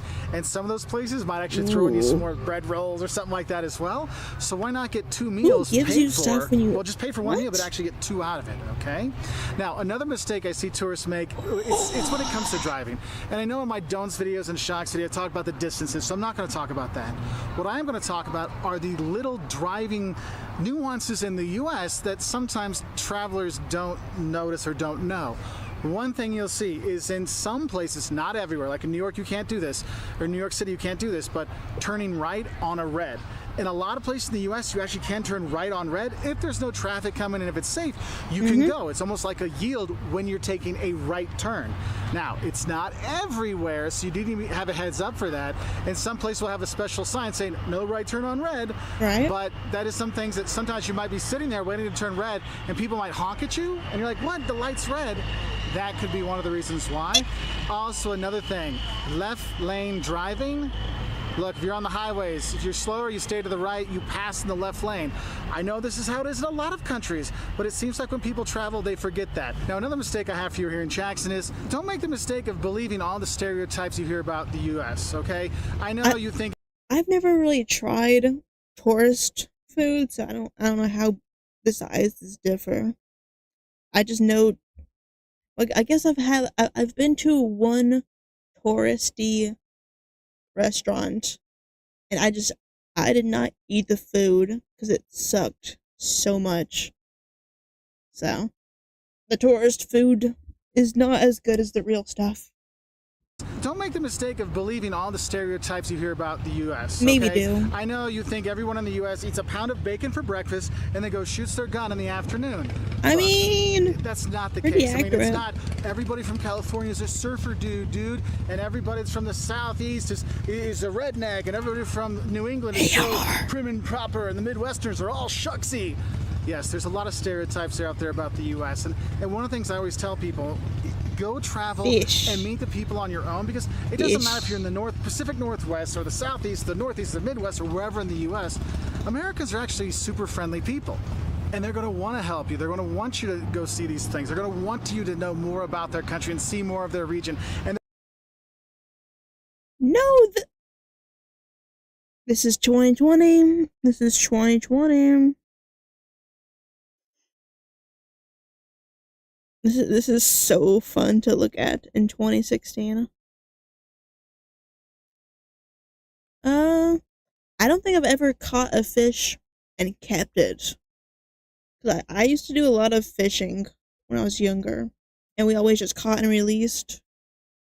But that's just kind of it's more of a hobby. No one really catches them to keep that much because license and stuff. Yep. Well, for at least in my opinion, Southerners are very unfriendly.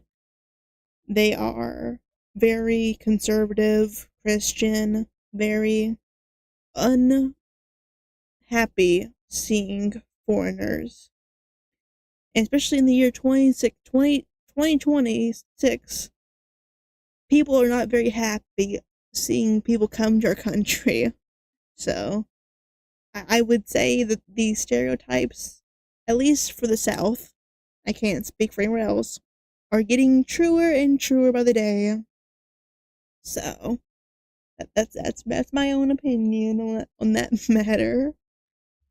Because from what I've seen, and I would say as a Southerner, I get the most unfiltered image of how Southerners act to foreigners once they leave. They're going to give you the helpful tips about, hey, this is where you want to go eat. This is not the place to go eat, because they're the ones they're going to hook you up with a really good local food. So make a friend with some of those locals. They don't want you to cause a line. You do drive around, and don't believe the stereotypes, except for the friendliness, because there really are a lot of friendly Americans. So that's what I have from Jackson. Let's go see another beautiful part of the U.S. One of the big mistakes that I see people make when they come to the United States been to Georgia? Is that they just come here and they go to the big cities, New York, LA, Chicago, Atlanta.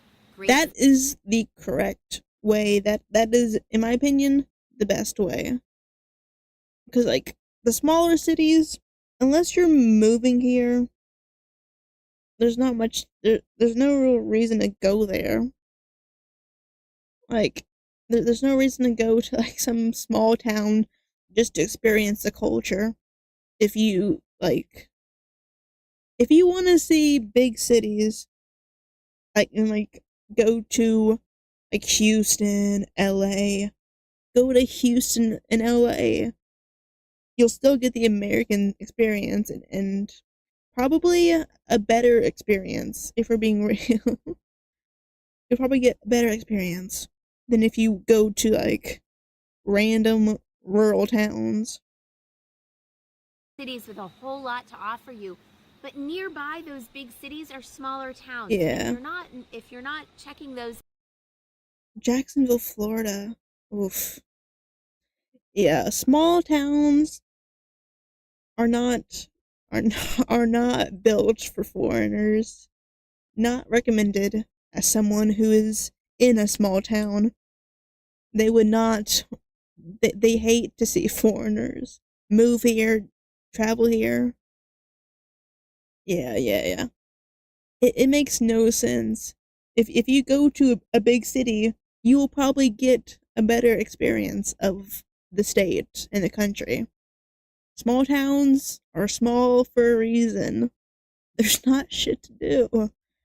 So if you want to go to LA, go to LA. Don't go to random California cities. It ain't worth it. You're missing out on some really great programming, small town festivals, and who gives a shit about programming and festivals? If they want to see like tourist events, let them. really good Americana. For instance, not too far outside Atlanta is the Elder Mill Covered Bridge. It's in this lovely area, and we're only an hour and a half away. It looks went to a really ugly. great farmers market yesterday that had all sorts of arts and things. So just by leaving those big cities for just a day to see, They have those things in big cities too. They have farmers markets in big cities. They have events in big cities. Arguably more in big cities because more people are there. There's more people to host events. something interesting, you'll find a whole new side of America. Related to that, Not the side you want to the mistake see. of not getting off the interstate. You come here, you have to drive in America to really see it all, to get a real good flavor of what there is. But when you do that, you tend to get on the interstate and you go from point A to point B. Get off the interstate. Get off No. the interstate, get on a back road, get on a highway that's like kind of like a Route 66 kind of. That's a good way to end up on the side of the highway with no gas, no signal, no service, and no passerbyers. That's a good way to get stranded. Don't just go onto some random road you've never looked up. Yeah. I don't like driving. My car is not working, so I don't have much options in the matter. But in America, you kind of don't have much other options When you're going from unless you just Chicago don't leave to the LA, house. and you get to see these small towns and get a whole new flavor of the United States. You'll discover a lot of hidden beauties as you come around this great country of ours on the back roads. And as you're going from one state to the other, there are often visitor centers, especially if you're on the interstate, but sometimes on the back roads, there'll be a small kiosk and stuff with all sorts of information about nearby activities, whether it's outdoor stuff, hiking, biking, things like that, or festivals, or just great places That's fine, to I eat guess. and sleep. I There are all guess sorts welcome of things are that you can okay. stop on the road and see something new. So you'll find a lot of different stuff to do in a lot of different states. And I hope that when you come here to the U.S., you'll get out and explore some of the small things on the small state highways and things, and not just the big stuff. I don't recommend doing that. I don't recommend doing that. Figure out what you want to see before you come here. If you want to see mountains, find mountains. If you want to see good food, find good food. If you want to see the most popular things, see those. Don't go to some random 1,000-person town. Don't do it.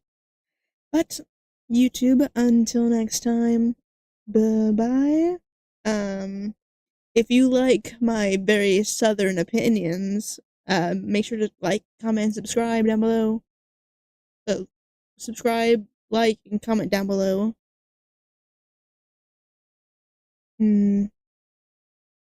Yeah. As long as you don't put too much, as long as you don't have too high of expectations, you can't be let down when you visit. But YouTube, until next time, bye-bye. What? On to the next one. Hopefully it is another creator, because I feel bad how much I am disagreeing with this dude. I kind of feel bad. Okay. It's someone else. Thank goodness. I have a slight break before I have another one of his videos to get upset at. But I'm sure he's a good creator. I have strong opinions. Okay, are there real subtitles now? Okay, yes. I don't know why the only option for his video was French. But we should have actual captions now, I hope, for this next one. What? What? Yes. I'm not really sure the French are real, but somehow they have infiltrated my captions. It was the only option. I think YouTube thought he was speaking French for some reason, because it was French to English captions, which makes no sense. But, ow. Okay. I need a drink. Let me stand up real quick, because it's been 2 hours, and I need to stay awake for another 20, which would be 35 plus like 24 hours. Wah.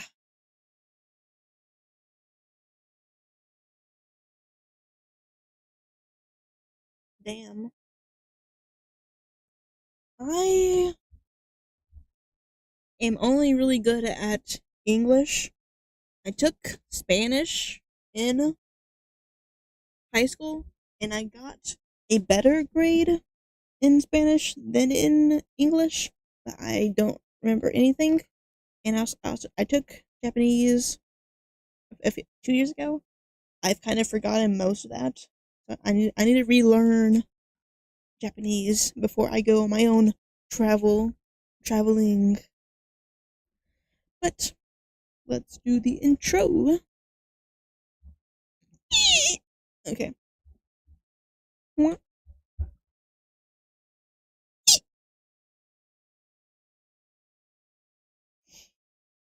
I hate that, like, if I stand up, I'll get hiccups. I can't even really call myself fluent in English that much, because I'm very dyslexic. I read things wrong a lot. So, even though it's my first language, I don't know if I'm that fluent. Hell yeah. Nice. Let me do my YouTube intro.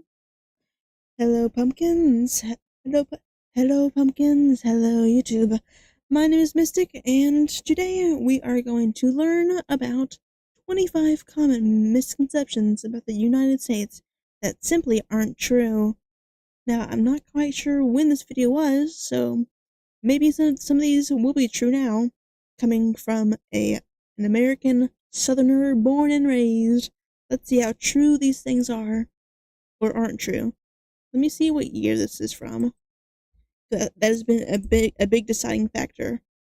Ooh, 2019, 7 years ago. Okay, it might not be too accurate if it's from 2019. Glorp glorp. Glorp indeed. Okay. So let's see what these 25 misconceptions are, and see if that's changed in the last 7 years.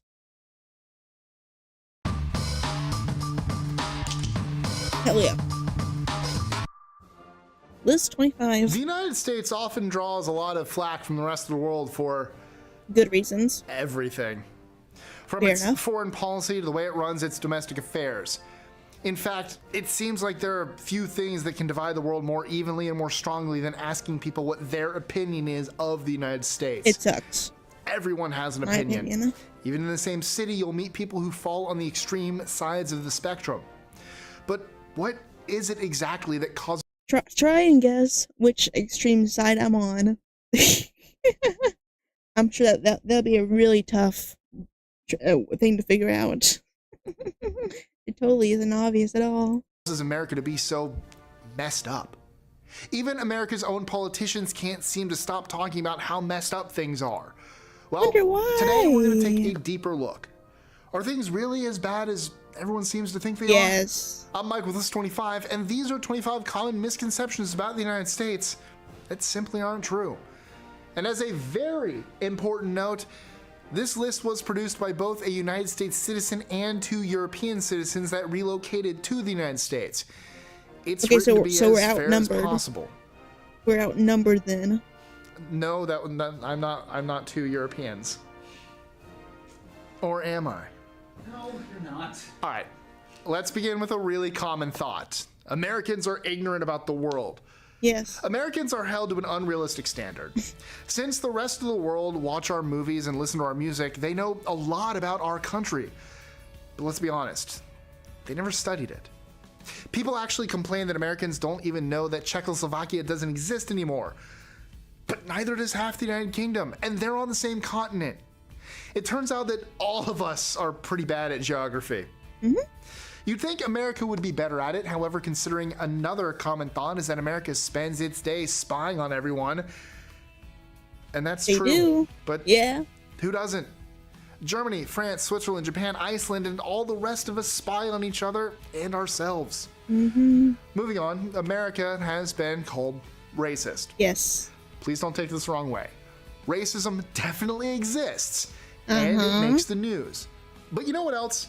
America also has a vicious media, and all of the world watches it, sometimes more than their own media. So when something super bad happens in other countries, it might not even make the back page. Next, it's a common misconception that Americans don't 2019. use public transport. While it's true that we use cars a lot, many regions in America have great public transport, or at least Who are you trying to convince? just as good as Europe. Who are you trying to convince?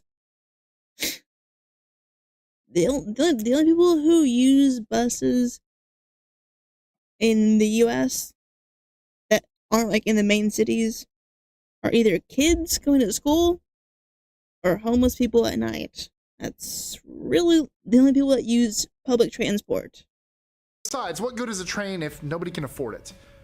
We're looking at you, UK. Moving on. Huh? America does /has /is fill in the blank.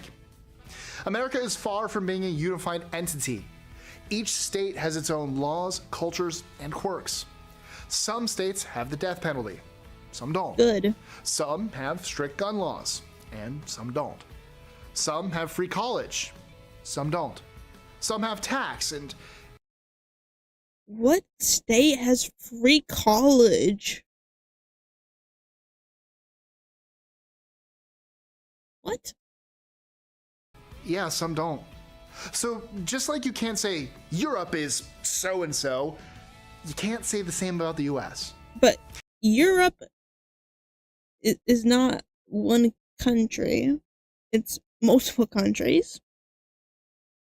And I mean, the states are kind of like different countries, but it's still overall, technically speaking, one country that speaks the same language. Europe doesn't really speak all the same language, do they? As an additional note, the states are far more independent than many of us realize. In fact, every state even has its own military, known as the Guard. Furthermore, some states pass legislation that directly contradicts the federal government. And that's stupid. This is because in the US, the federal government is not the highest authority, the states are. To further establish the fact that America isn't a single entity, many believe that Americans only speak one language. But that's no different from the rest of the world. Have you ever been to France, or the UK, or Italy, or how about China? Most of them only speak one language too. That being said, over 20% of the US is bilingual. Now, That's not a high percentage.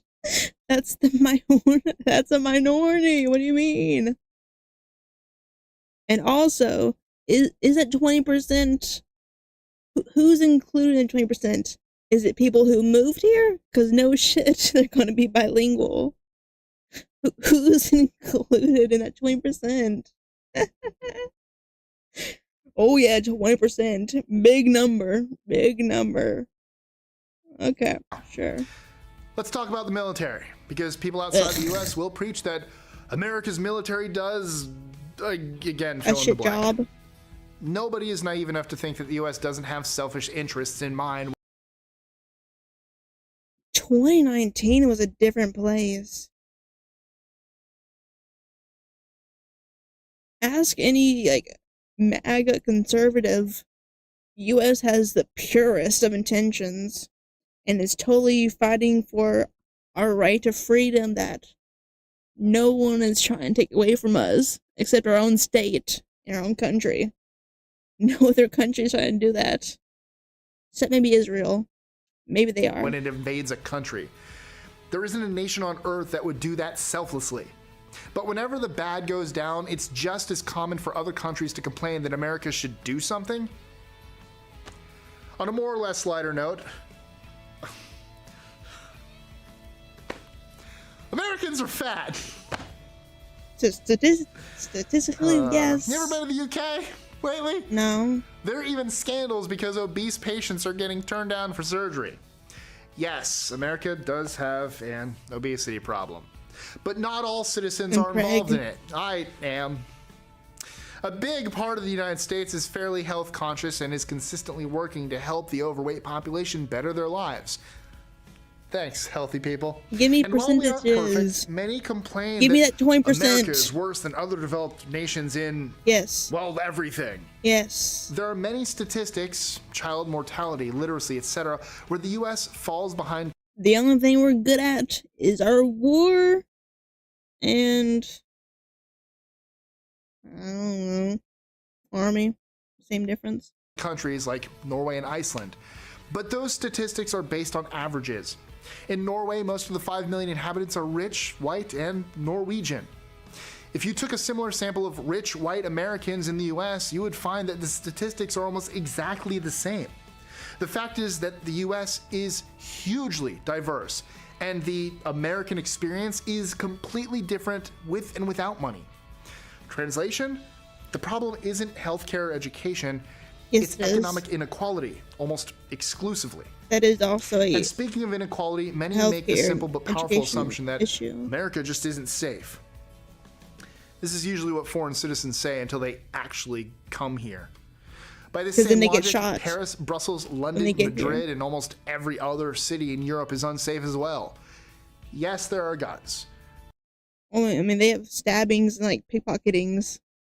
They But most Americans have never seen or heard a gun being fired.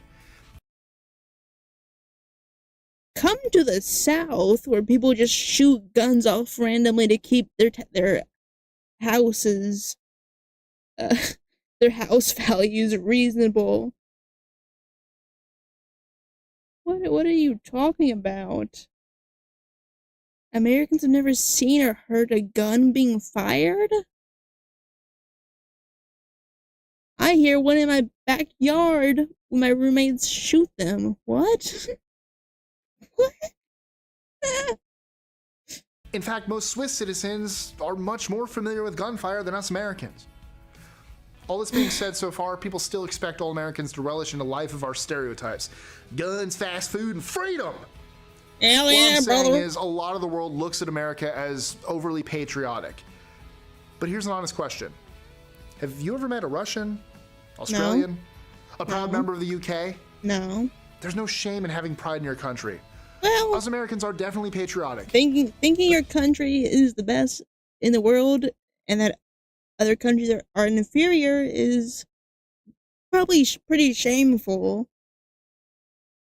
I would say that's pretty shameful, right?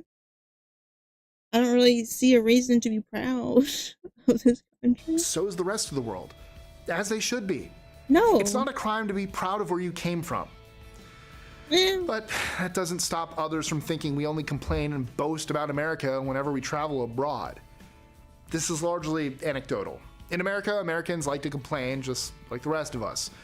Only a few of them ever even leave the country, so you're meeting an unrepresentative sample. Because we're poor, we But can't in leave. their defense, many times, they're right. Yes, this can hit hard in the pride spot, but maybe Europeans could stand to smile a bit more, right? No. No? Okay, fine, back to the apathetic, leave me alone face. Uh-huh. By the way, that part was written for our European representative, by our European representative. I love all of you. Anyways, statistics viewed by outsiders show that the US is lagging behind. Similar to topics we've already discussed, there's another factor that we have to take into account: reporting. Every nation reports its own statistics. This means that making statistical comparisons between two developed nations, like the US and the UK, is an exercise in futility. The data is just too close and won't reveal much except that the US counts people one way and the US counts them another. That still doesn't make this misconception true. Americans are fake. Here's the thing. In Europe, citizens are almost proud of the fact that they're really standoffish. But once you get to know them, they're your friend for life. Well, here's a newsflash. Once you get to know an American, they'll also be your friend for life. The thing is, though, they don't use this as an excuse to be a jerk in the beginning. This list sounds great coming from an American. I was totally the one who should have read this one, but I digress. On a totally different but very popular misconception, Americans are the only ones who call football soccer. Actually, a lot of the world calls it soccer. I don't really care Even about parts this. of Ireland still call it soccer. Oh, what do I mean by still? I'm glad you asked. It was actually the British who coined the term soccer. The word soccer is an abbreviation of association and first appeared in universities in the 1880s, sometimes using the variant spelled soccer with a K. The word is sometimes credited to Charles Redford Brown, an Oxford University student said to have been fond of shortened forms such as brekkers for breakfast and rugger for rugby football. Britain actually started using the word football in the late 20th century, possibly because people incorrectly saw it as an Americanism. This next one, Tristan couldn't believe. Could you not? No. I'm learning something. To our American viewers, did you know that people in Europe make fun of you for using air conditioning? Why do they do it? I've heard that a few times leave the window lately. open? Mosquitoes, at least in Florida. But here's why they might be joining us soon. During the 2003 European heatwave, 70,000 people died. This was in large part due to the fact that European homes and buildings are not typically equipped with air conditioning. So they've had 26 years and ain't done shit for it? Because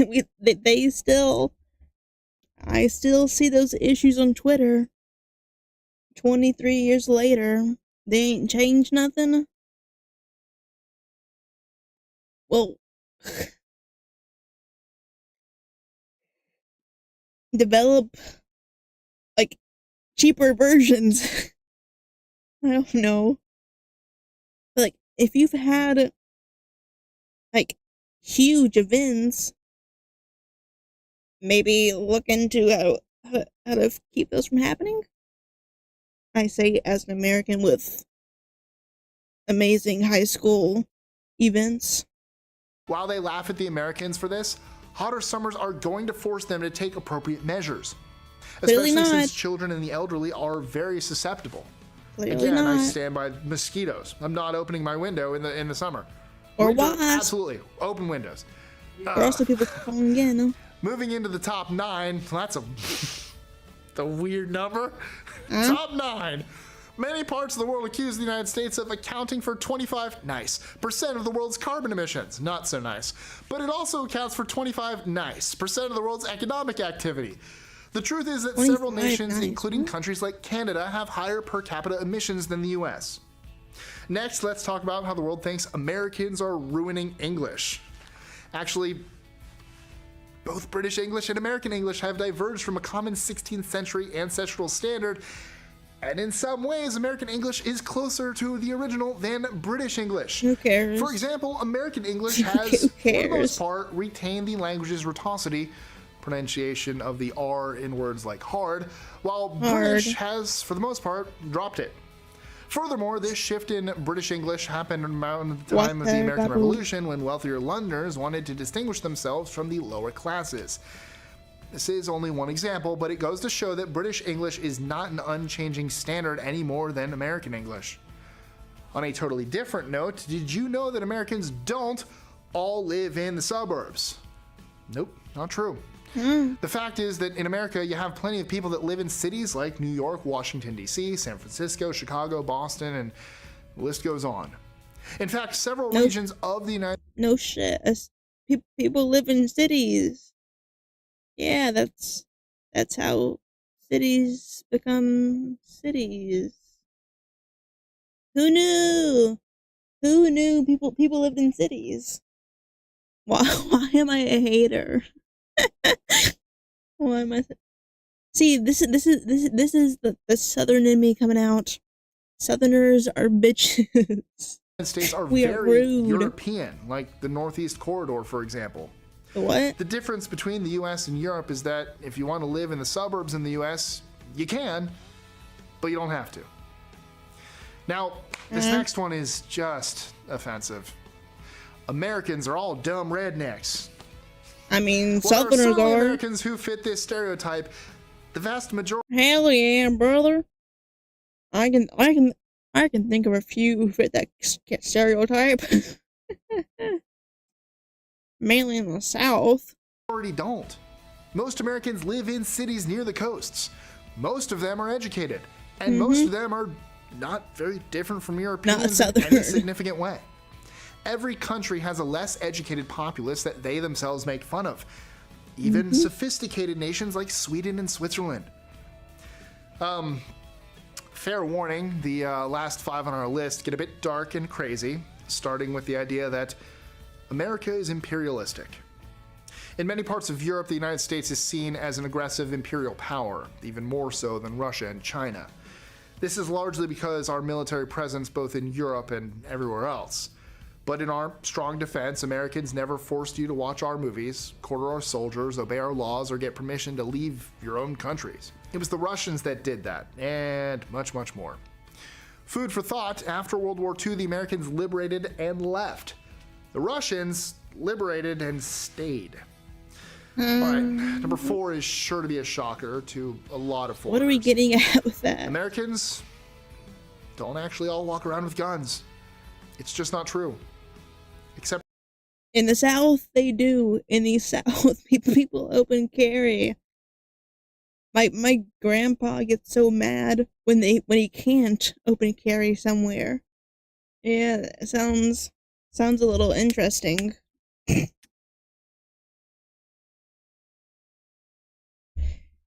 Come to the South and see how for a few much. places, the only people you'll ever see carrying guns in America are the police. In fact, you'll see more people walking around with guns in Switzerland than you ever would in America. Okay. We admit that, Always like with most the stereotypes, there Switzerland. is some truth to this next one, but it's been Cool. wildly blown out of proportion. Americans are all crazy Christian right-wingers. There's something so right about saying it with that accent. 2019. Come to 2026, brother. Come to 2026. You want to see how it looks nowadays? Yes, there are a lot of Christians in America, and while some of them are crazy right-wingers, A lot of them are. most of them aren't. In fact, if you ever get a chance to go and stay with one of those crazy Christian families, I live with them. No, thank you. you'll see that most of them are just genuinely sweet people that go to church on Sunday. Tell them you're gay and see what they say. See what they say to that. That's This next one sounds like a legit stand-up joke. If you get injured and can't pay for it, you'll just die in the street. well. Yeah, many people in Europe think this is what happens in America. You'll go in As debt. with most things that concern America, they're wrong. You can't be denied emergency medical care in the U.S. That would go against the Hippocratic Oath.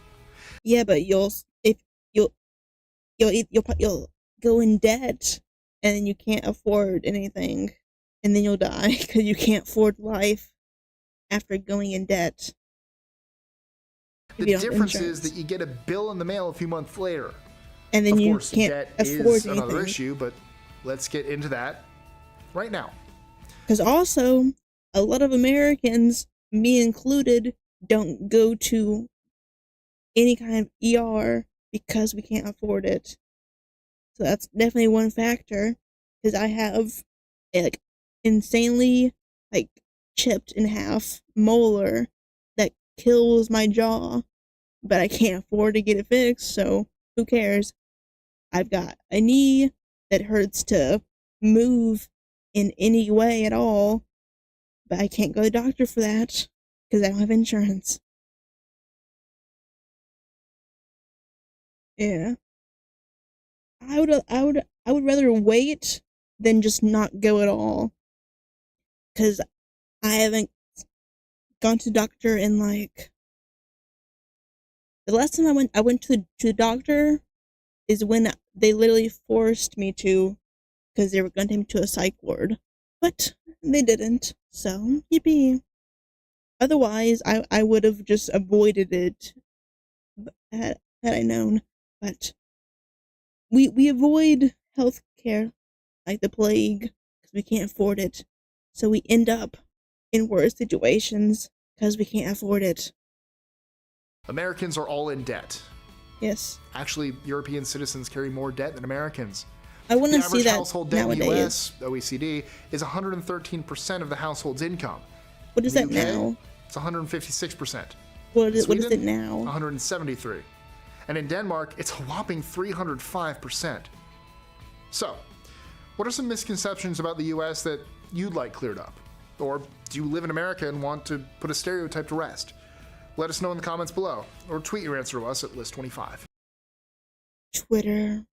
How I miss Twitter. YouTube. If you disagree with me, let me know down below.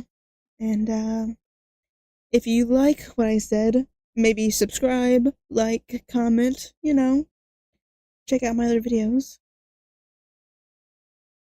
I don't really want to do that because it's 2019, so I'm not that interested. But YouTube, until next time, bye. Okay. You for okay.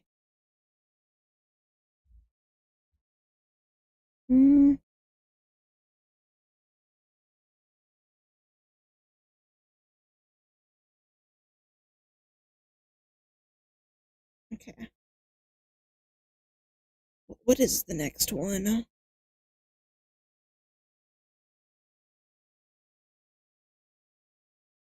I don't know.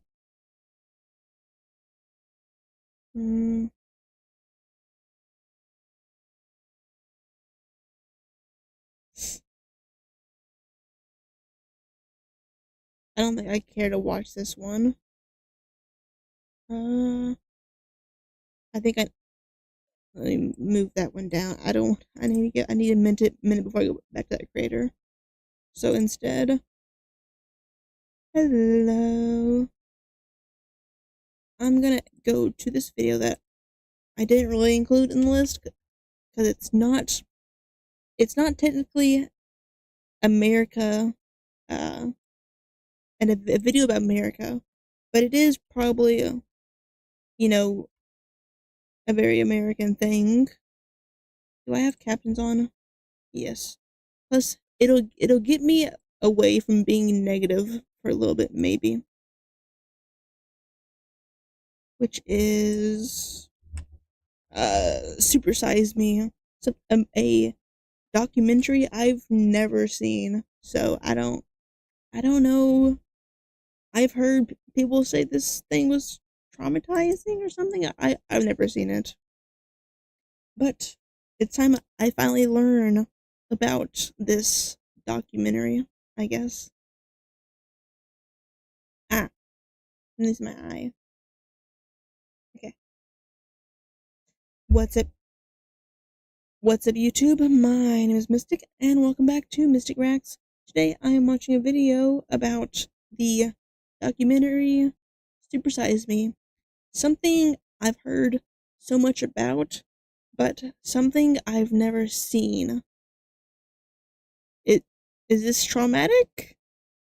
I don't know. I've heard it kind of was or something. I don't know. I never seen this, so I've never seen this documentary. So let's see, I guess, where it lied. And let's get into the video. What? Let me move my keyboard. Wow.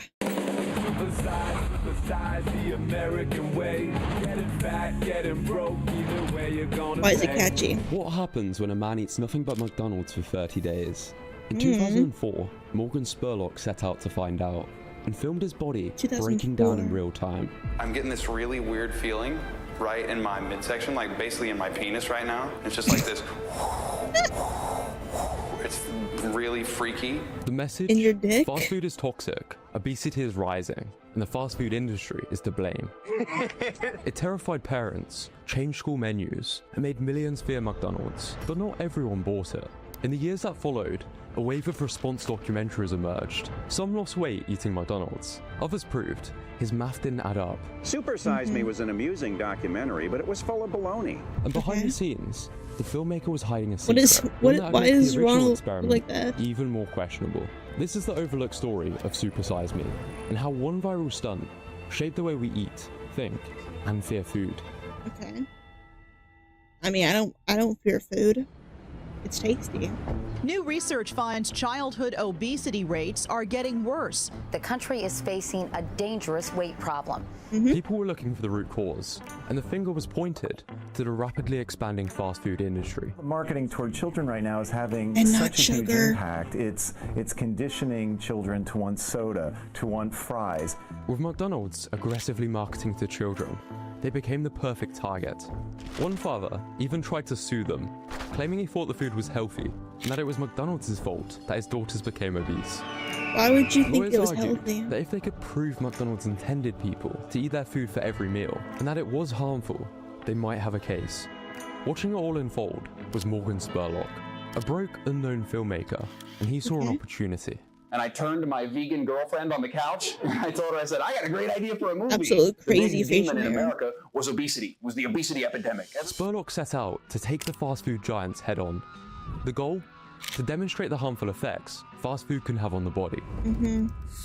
Rules. For 30 days, he ate only from McDonald's, 3 meals a day, trying each item at least once. If they offered to supersize, he had to say yes. So if the cashier said, "You want that supersized?" I'd say yes, ma'am. Okay.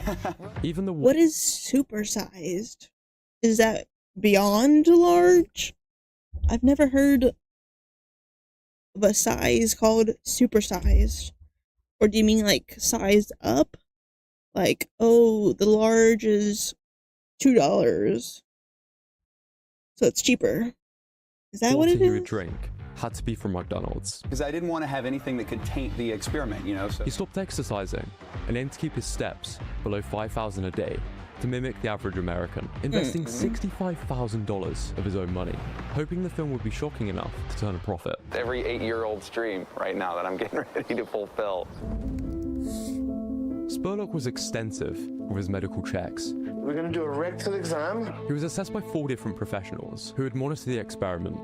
A GP, a cardiologist, a gastroenterologist, and a nutritionist. Any alcohol use? Now, none. Everything seemed to be in check. Your kidney function, your liver function, they were all perfect. And just like that, the experiment began. Day 1, he's full of enthusiasm, but things take a sharp turn after his first supersized meal.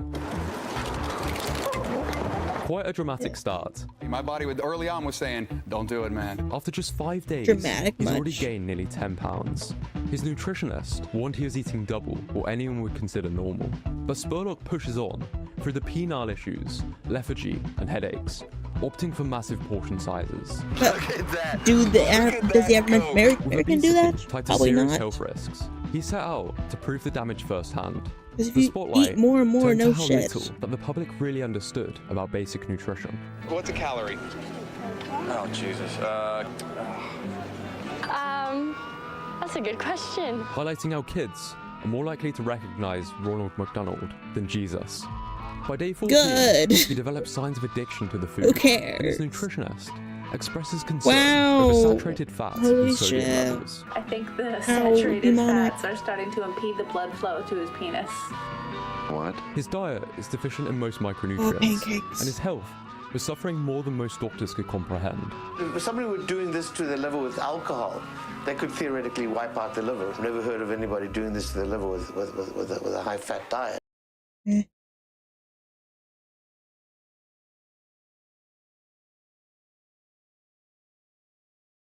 Yeah, you can tell he's definitely overeating.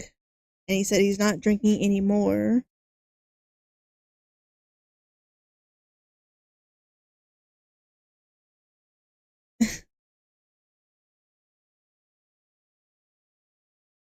Interesting. Yeah, if you keep, getting bigger and bigger portions, obviously the weight's gonna go up. Hello.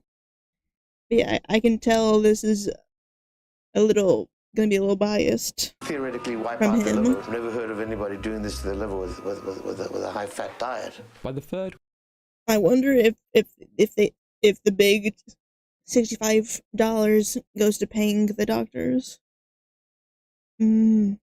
Yeah. week, things take a bleak turn. Trying to get my breath back, and I want to finish, but You don't sound out of don't want breath. anything real bad to happen either.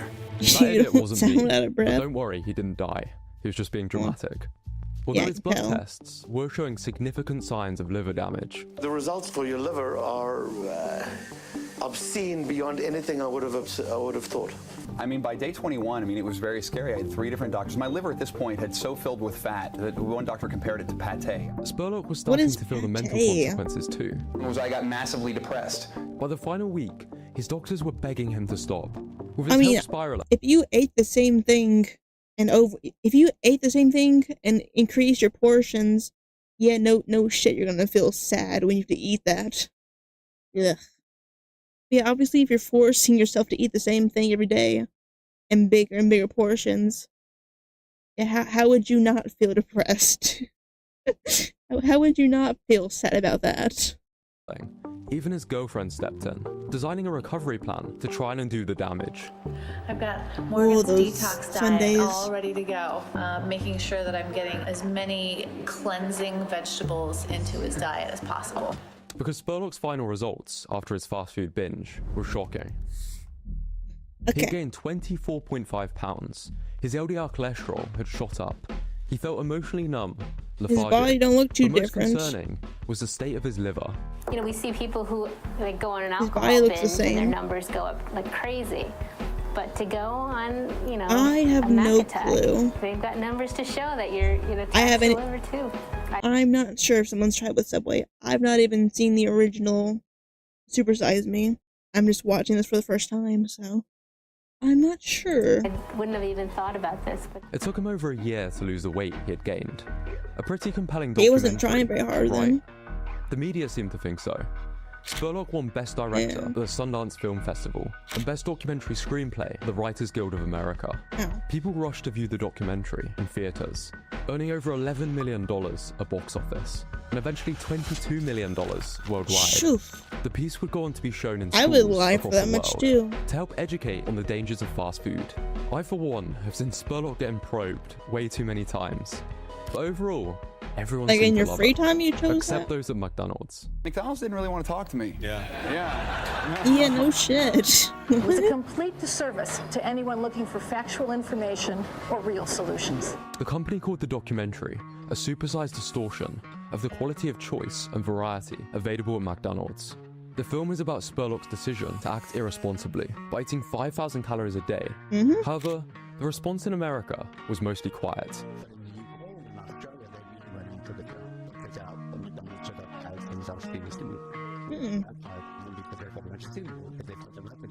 Months after the documentary's release, McDonald's quietly phased out the supersize option. They insisted it was just okay. menu simplification. I've never heard not of a it. response to That the makes film. sense. But the timing raised eyebrows. They also started making their meals look more nutritious. After years of criticism, Happy McDonald's said Meal. today it will begin serving a healthier Happy Meal. Happy Meals could now come with a salad, Happy, bottled happy, water, and a happy. pedometer. Instead of Dasani. fries and a soda, they began printing calorie and nutrition info directly onto the packaging. And Ronald McDonald would encourage more physical activity. They had nothing to do with the fact that they made an announcement about their stock after the film opened, that it dropped 75%. But it wasn't just McDonald's the documentary seemed That's to a creepy Some saw wrong Spurlock's mode. experiment as sensational and advocated for more personal responsibility. Long before Spurlock revealed a secret that would damage his legacy and make many question whether the film belonged in schools, I'm loving a it. wave of questionable response documentaries had already started pushing back. Yes, I'm the person who ate at McDonald's for 30 days and lost weight. Mia Mickey D documented So-So Whaley eating McDonald's for 30 days. Like Spurlock, but she ate within a calorie range to fit her needs, chose smaller portions and walked regularly. Makes she lost 10 sense. pounds and improved her cholesterol, advocating for personal responsibility and better diet choices over demonizing fast food. 5,000 calories per day of pretty much anything is going to make you fat and screw up your health. Isn't it also possible Even to live on protein. fast food and actually lose weight? 5 years later, Tom Norton released Fathead, a more direct response to Super Size Me, where he demonstrated he could eat under 2,000 calories of McDonald's a day and still lose weight. He called out Spurlock for his calorie and fat counts not adding up, and in response to Spurlock's refusal to publish his food logs, he listed every item in the experiment they consumed over the 30 days, suggesting that fast food was not the issue, but Spurlock's lack of moderation.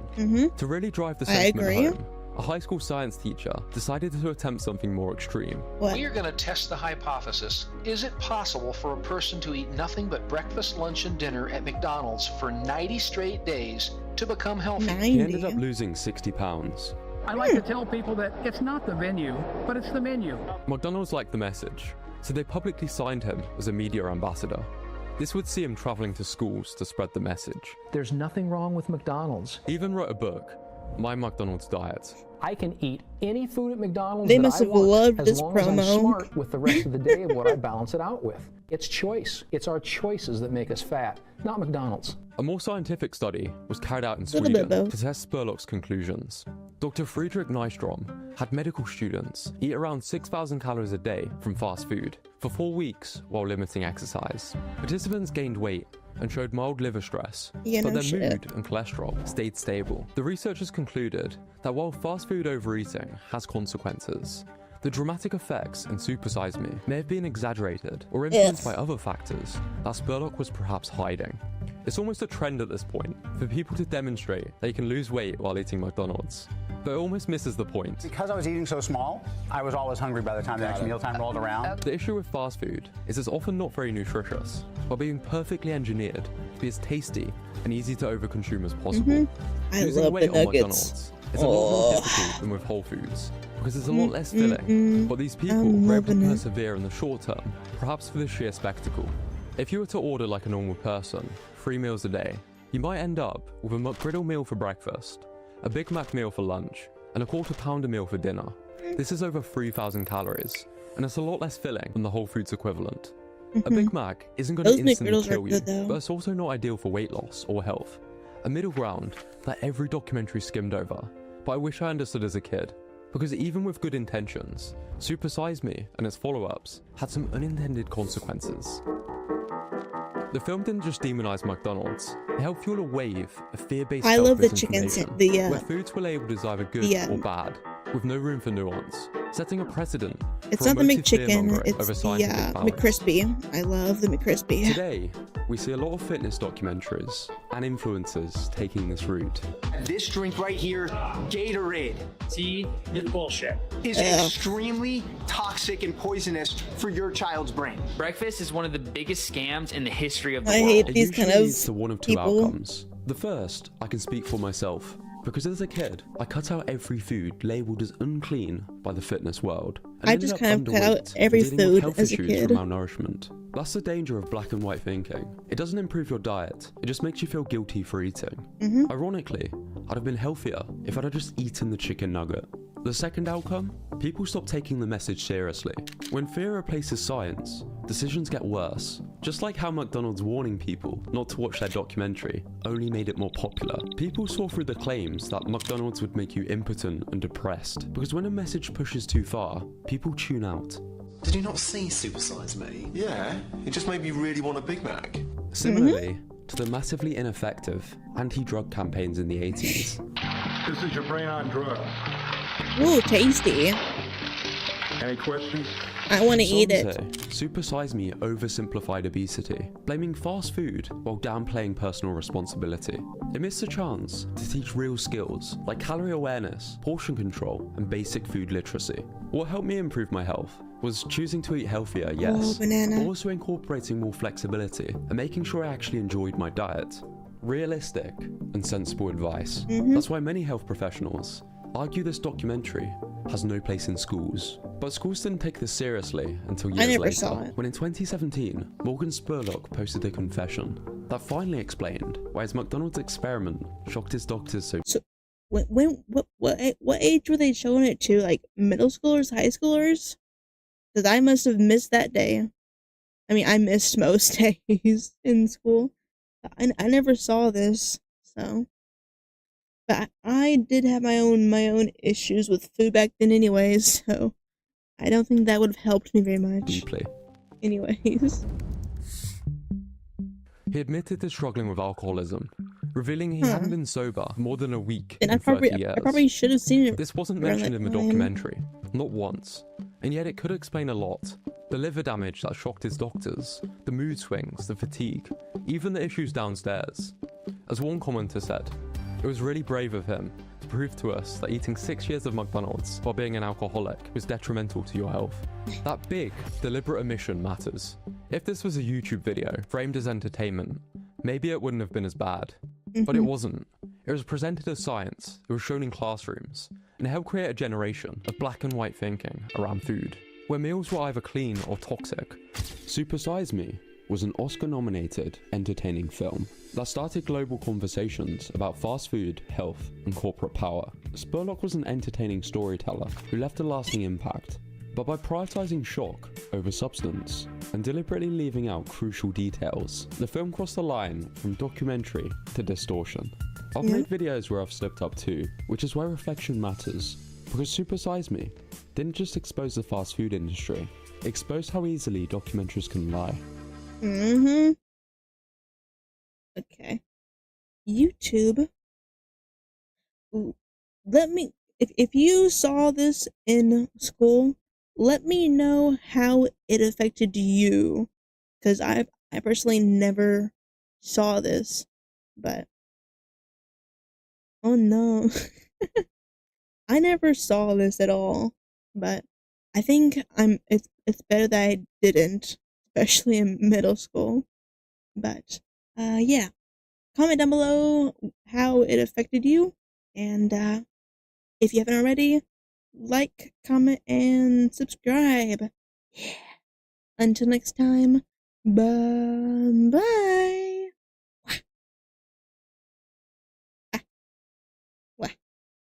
Okay. Ooh. I hate these mic wires so much. It's so hard to keep them out of the way. I am still streaming.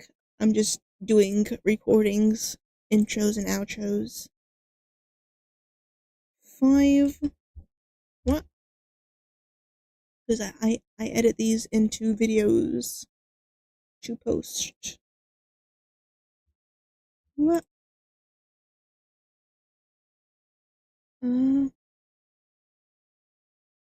Why do you enjoy that?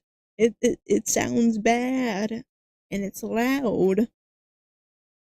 Why do you enjoy that?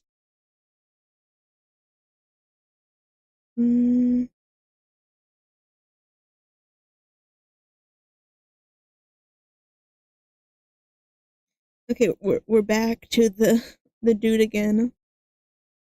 Hopefully, I'm nicer to him this time. If the video loads. And hopefully it's not in French. Hopefully this is in English. It seems to be in English. That's good, that's good. What? What? There we go. South USA. The don'ts of visiting the South. The don't is don't visit. No, none of them want you there. None of them want you here.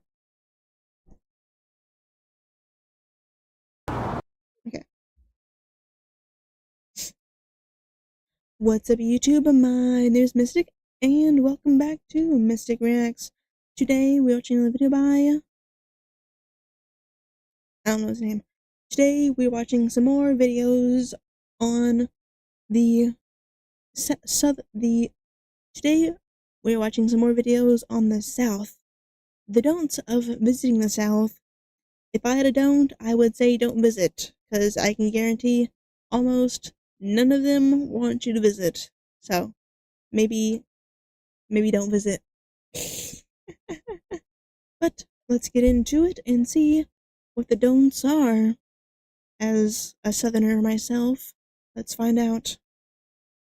Hey there, fellow travelers. Hello. Mark here with Walter's World, and today we're here in Savannah, Georgia. Okay. And today we're going to cover a few the don'ts of visiting the south of the U.S., and specifically the southeast, you know, the deep south, the Georgia, Alabama, Louisiana, South Carolina, this kind of stuff, because there's some things you should know that are different than the traditional don'ts of the U.S. They're specific in general. There's some we want to focus on just for here in the south. And the first don't I have for you is don't forget your manners. Look, manners are a huge thing in the south. Whether you're a little kid or you're an old man, you need to have your manners when you're here. You do use your pleases, and if you're an old man, no one really cares, because it's elders. What is this saying? Respect your elders. Thank yous and yes ma'am and yes sir and things like that.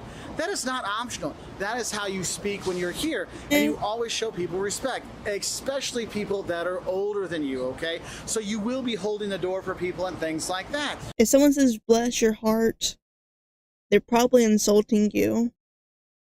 If someone says, oh, bless your heart, they're calling you dumb probably, or they're insulting you. And I'll tell you, don't you ever let an old Southern woman or an old Southern man or anyone that seems older than you stand up. You always give up your chair to the older ladies or the older gentlemen when you are there. In what? It's a sign of respect. That's how it works here in the South. Because manners are a huge thing when you are here. And another thing is I'm not giving them my dining table. Don't forget to smile when you are here. You'll see how happy and friendly the people are. And one of the parts that is just this happy-go-lucky nature that you have here in the South. So don't forget to smile, because you will have a good time. And with that is, don't be surprised if people randomly start up conversations with you when you are here in the South. Going grocery shopping, if you pass by somebody maybe twice in 2 different aisles, don't be surprised you strike up a conversation out of the blue. If anyone talks to me, like, oh, blah, blah, I walk away.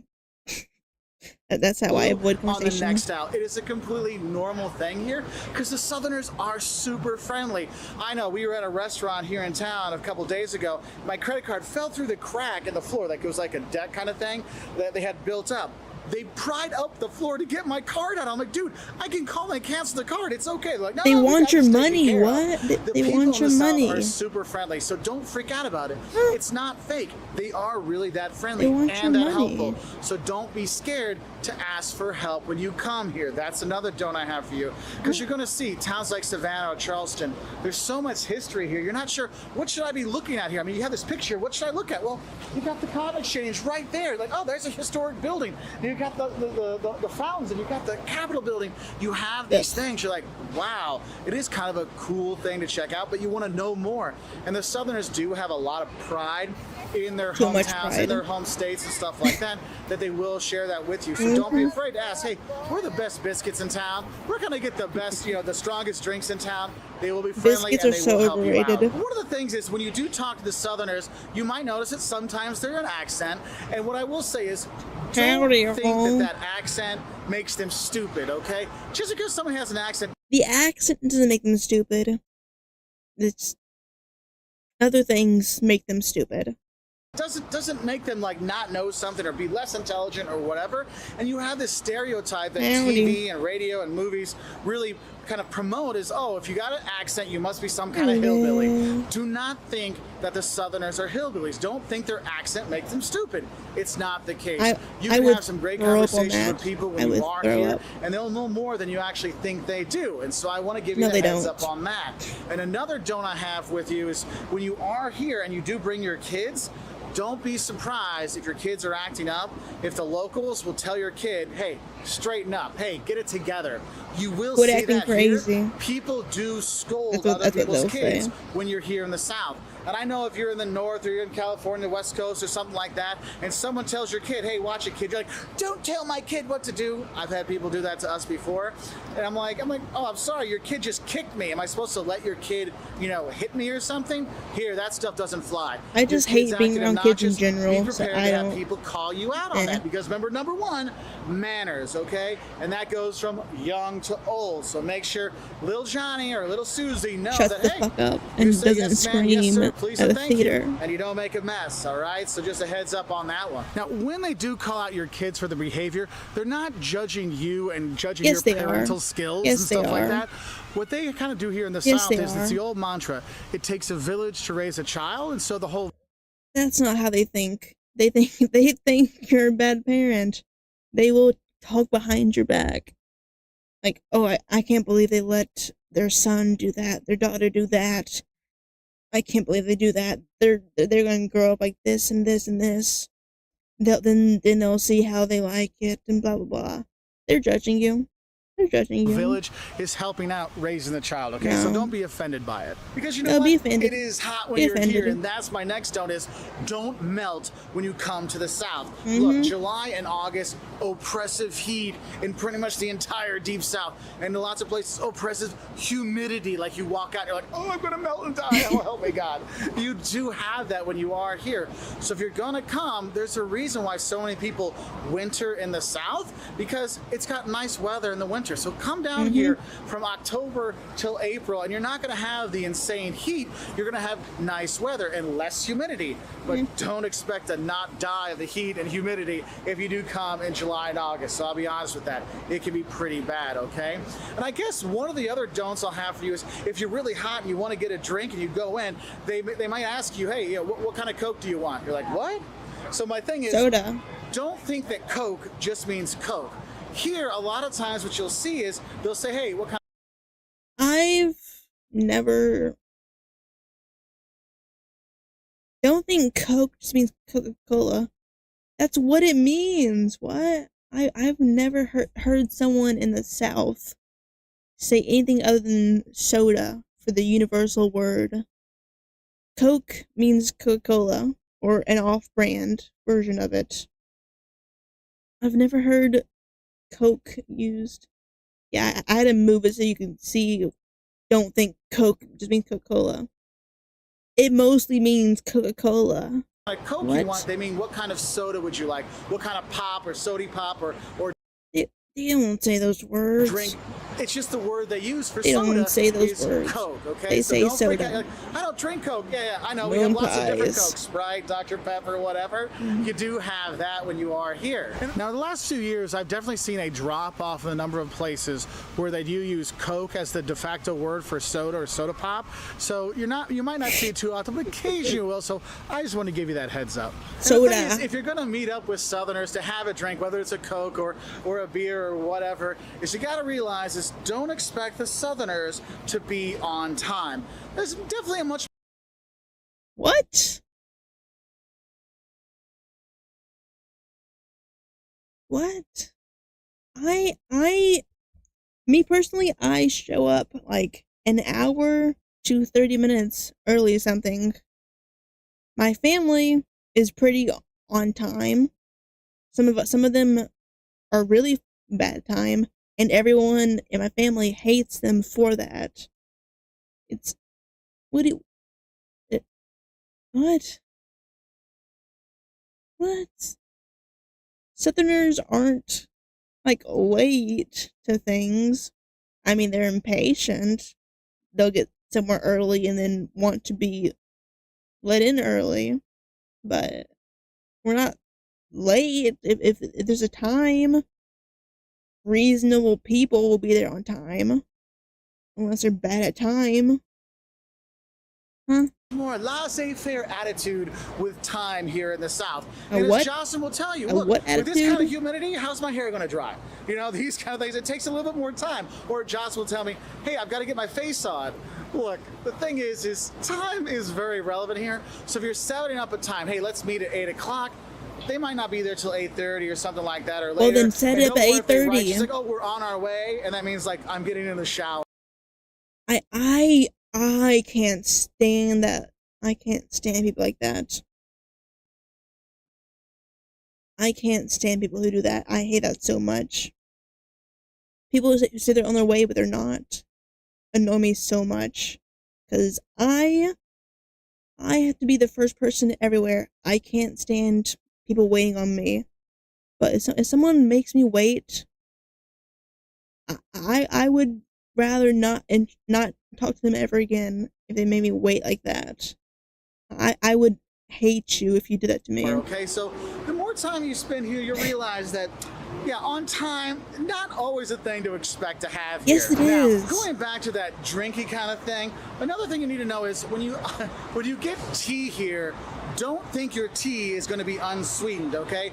In the South, you drink sweet tea, period, end of story. Unsweetened tea belongs in one place, down a drain, all right? So if you're gonna get tea, it's gonna be sweet tea, all right? And it's really good. And don't think that sweet tea is tea plus sugar. No.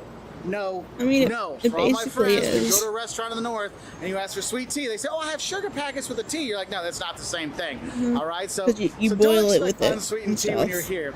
But the thing is if you're looking at food, honestly, if you're gonna be coming to the South, don't bring tight clothes, or at least bring a belt with a couple extra loops on it, because you're going to eat so much when you're here, because there's so much good food, from the fried chicken, the biscuits, the grits, oh my god, Grits the suck. barbecue, there's Grits so much are so fantastic gross. food that, yes, you will get quite big when you are here. I mean, I'll show you a picture of before I started coming to the South, and this is what I look like now, okay? I knew it. I knew it.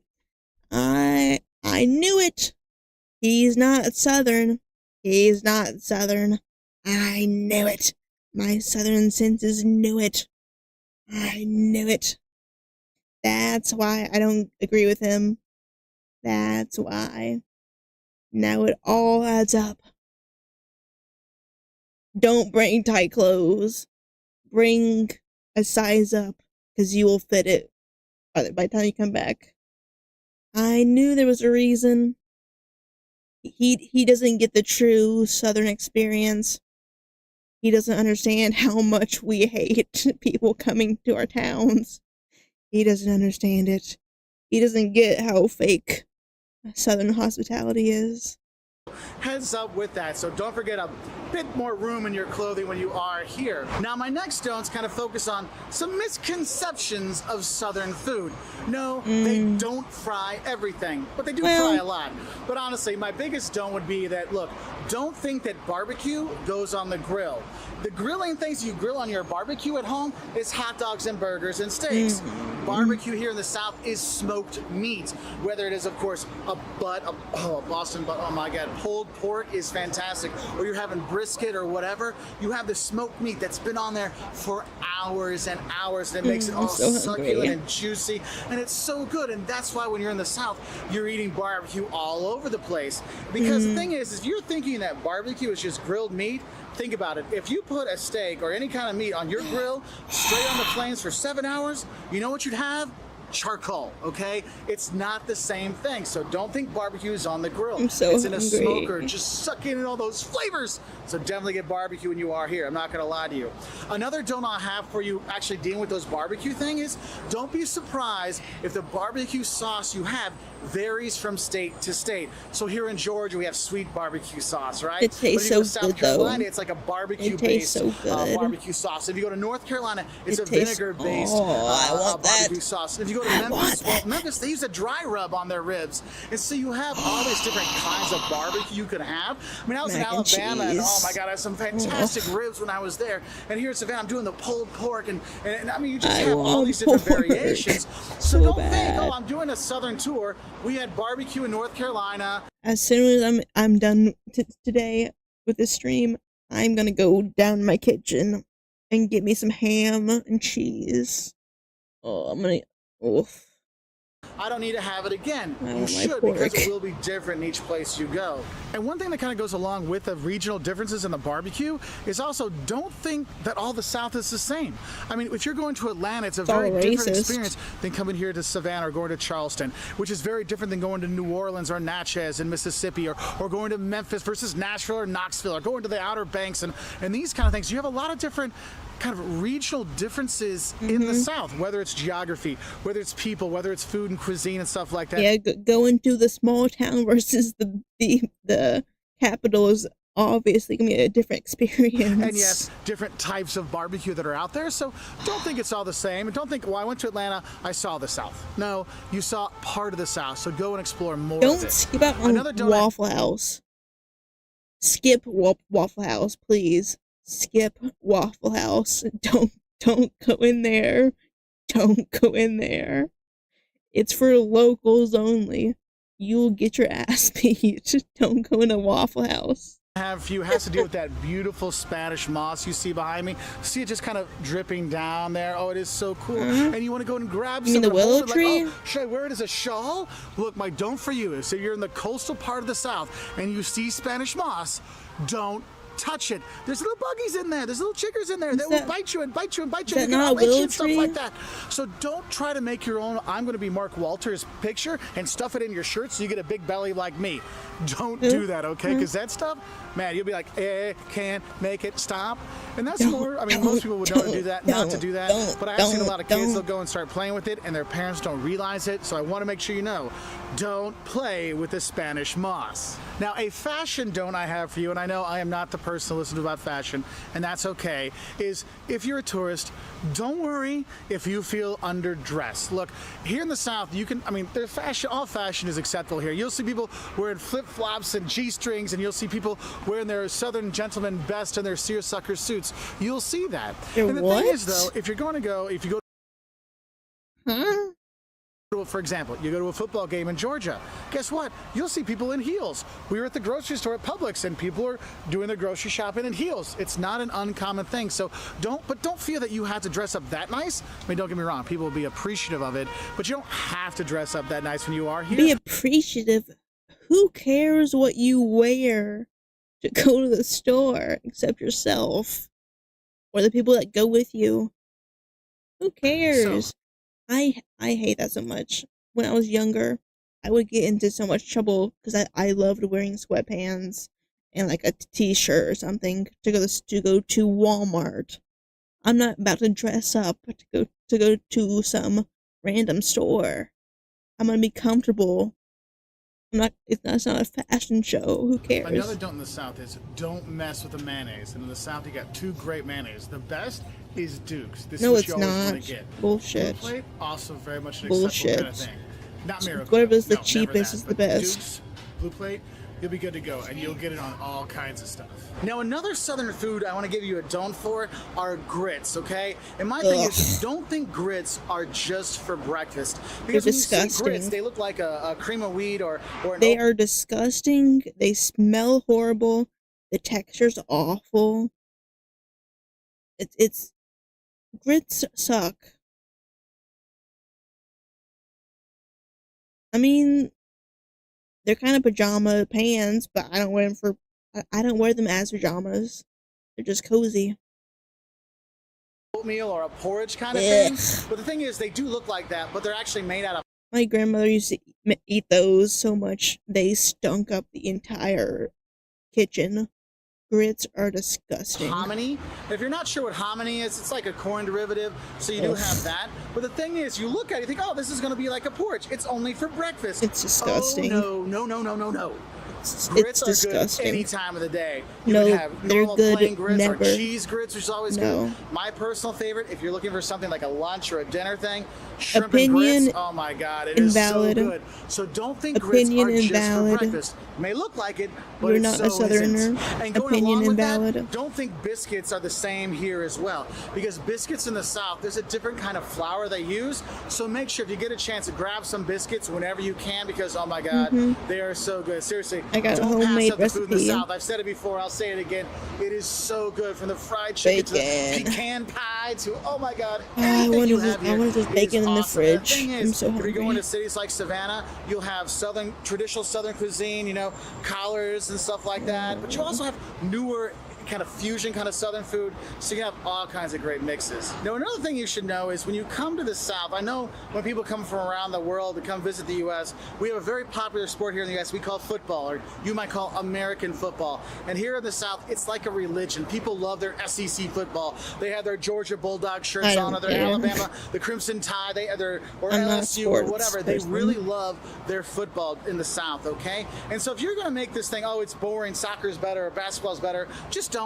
Just don't. I'm telling you right now, it is not worth the headache All of the sports discussion, suck. because they love their football here. They're super passionate about it. And don't pass up the chance to go to a football game on a Saturday in the fall, because it'll be a great experience, not just No, for it the won't. game, but don't miss out on tailgating. I don't The want to party stand around a bunch of before the drunk game, when you're people. grilling I out, want to and you're- get drunk on my drinking own. beer with your buddies and stuff like that. It's a whole experience, and you'll see that, wow, why is it from on the Saturday, it's from 3 till 6, the city was empty? Oh, because the Georgia Bulldogs are playing, and so everybody in town was watching the game. You do have that when you are here. And I guess another After September, maybe. Whenever I'm 21, maybe I'll set up a goal.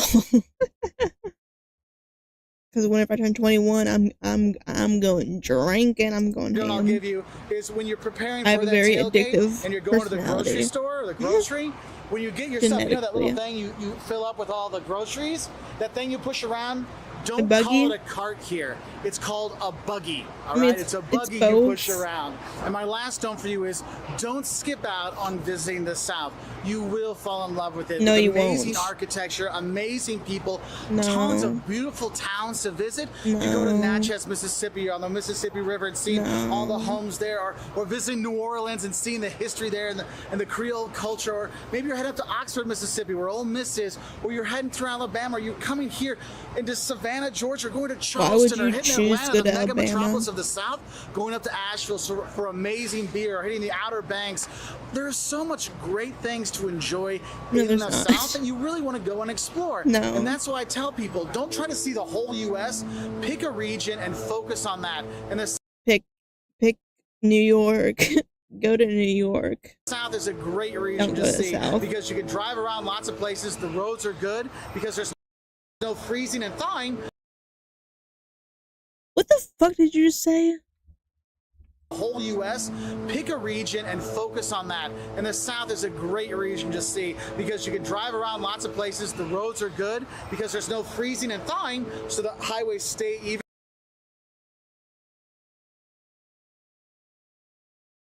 Have you? I know you're physically in the South. How do you say that in the South? That the roads are decent and there's no freezing and thawing. I remember it snowed in like the main the city, and for months the snow and ice had messed up the highway so bad there were potholes on the whole thing, and it took them months to fix it. Every southern back road has potholes you could sit in. What do you mean the roads are so good? The roads are some of the worst I've ever seen. What? which is awesome, and you really, really love it because the people, they care about their cities, they care about their towns, they have a very much pride in those places. Yeah, and they don't want people coming in those places and ruining it. So they want to share that with the tourists like. No, they don't. They hate the tourists coming and moving here. They hate it. You, like me, so you will fall in love with places like that. And we really appreciate all of your support, whether it's in following, or it's in liking, or it's in subscribing. The only good road in America is the one that hasn't been built. That's the only one. The one that doesn't exist. But, if you agree with me, disagree with him or something, vice versa, let me know down below. And until next time, subscribe. Until next time, well, bye. I lied right there. I could tell he's not a real Southerner. You can't have those opinions and be a Southerner. No. How much do I have left? 1,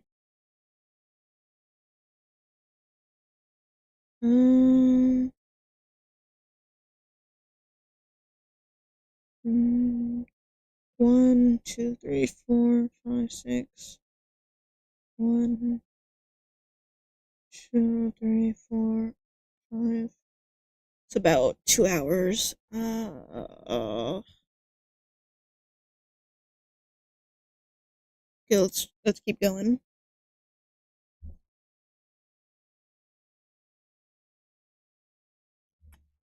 And another video by him.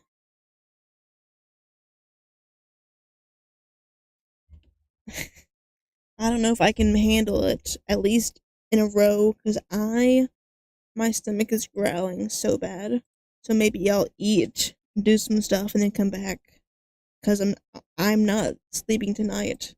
I am pulling the second all-nighter in a row.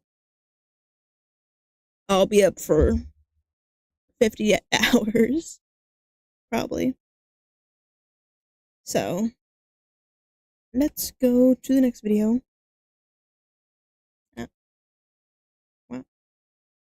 But yeah, in a video or two, I may need to just pause and then come back and do a different set of videos, because this is too much American for this American. I need to spice it up with something else. Maybe some more Pars, or some Fire Department Chronicles. Maybe something like that later. But my stomach is begging for some food, especially with what I'm about to witness. Wow. Okay. Hello, Pumpkin. Hello, YouTube. My name is Mystic, and welcome back to Mystic Reacts. Today, we are gonna see what every tourist should eat in the South, and your resident Southern Bat will tell you if these are real things you should eat, or if it's not worth it. Let's see if these are the true best foods to eat in the South. Traditional Southern food. Let's get into it. Hiccups. Hey there, fellow travelers. Mark here with Walter's World, and today we're back talking about some of the fantastic food you can have in America. Hell today yeah. what we're going to focus on is food in the South. Now, we're here in Savannah, Georgia, the hostess city, and we just had a magnificent lunch with the boys and Jocelyn and I. We had fried chicken, collard greens, cornbread, sweet tea, lemonade, cobbler, all kinds of great food when you do come here. And so I want to give you an idea of the things you should eat when you do come to the South, because my goodness, for overall food pop, the South is the place to go in the U.S. Now, the first thing I want to talk about, though, is you can tell it's a pretty hot one out here today, so you're probably going to get thirsty. So we're going to start with the drinks this time. And what you should know is here in the South, you drink sweet tea. okay? Not I tea don't. with sugar. Oh, no. That is I something drink different, okay? soda Sweet tea is the and quintessential caffeine Southern water. drink. When you come down here, when you go someplace, you just ask for tea. It will be sweet. What the because fuck? if you talk to a Southerner, Somehow I got the thing splashed in my eye. Well, that's fine. Okay. when you go someplace, you just ask for tea. It will be sweet. Because if you talk to a Southerner, the only good place for unsweet tea is down the drain, okay? So sweet tea is a must when you're here. And if you don't like sweet tea, well, there's also lemonade. That's another big one when you're here. And that's two of the best ways to beat the heat when you are here in the South. Sprite. Also, Coke is a really big thing here. And you might notice when you go around the U.S., sometimes they'll say, oh, what kind of soda do you like? Or what kind of pop do you like? Or what kind of soda pop do you like? Soda. In the South, sometimes you'll just hear, hey, what kind of Coke do you want? Well, I don't want Dr. Pepper. Okay. You know, it's just Coke is another way to say soda when you are down here. Now, if you're looking for a bit more of a adult version of your drink when you come here, remember the three things we like to drink here in the South: beer, bourbon, and whiskey with an E on it, okay? So those are three things most kind of alcoholic drinks you're going to have when you're down here.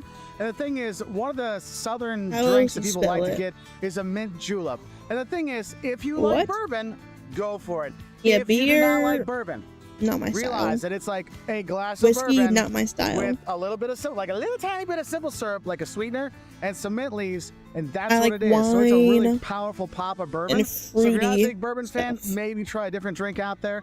I know Jocelyn was a waitress down here in Savannah for a number of years, and people from the north would come down and be like, hey, I want a mint julep, and she's like, you know, you might want to try something else because it is an acquired taste. So I just want to give the heads up for you for that. So those are your drink options. Now the thing is, if we're going to start off our day, you want to start off your day right with a good breakfast. And here in the South, you will eat breakfast very well. And actually, there's bunches of just breakfast restaurants. The most American meal will probably be biscuits and gravy, white gravy, bacon, and maybe fried potatoes is what I would say me and my roommates eat probably the most, is that. That are just open for breakfast. You go there, yes, for the pancakes and the biscuits and gravy and the grits and the eggs and bacon and these kind of things. And you will have those. Grits and that's like a quintessential part of eating in the South, is having a really big breakfast, or at least one of the days you're here, go to one of those breakfast places, have biscuits and gravy. And I talk about, biscuits now, they're very important in Southern cuisine. Whether it's a side dish, whether it's a breakfast, whether it's something with a meal, biscuits are amazing here in the South because the flour is a bit different. So even if you have biscuits in the North, they will be very different here in the South, okay? Yeah. So definitely have that. But We don't biscuits really and use gravy are great, but yeast probably for them, I the don't quintessential Southern breakfast food is grits. Yeah, I know that you might have oatmeal or cream of wheat or something like that. It's like related to those things, but it's made out of hominy, which is a kind of corn. And so when you have that, you can have it for breakfast, but you can have it for lunch, dinner, all kinds of times.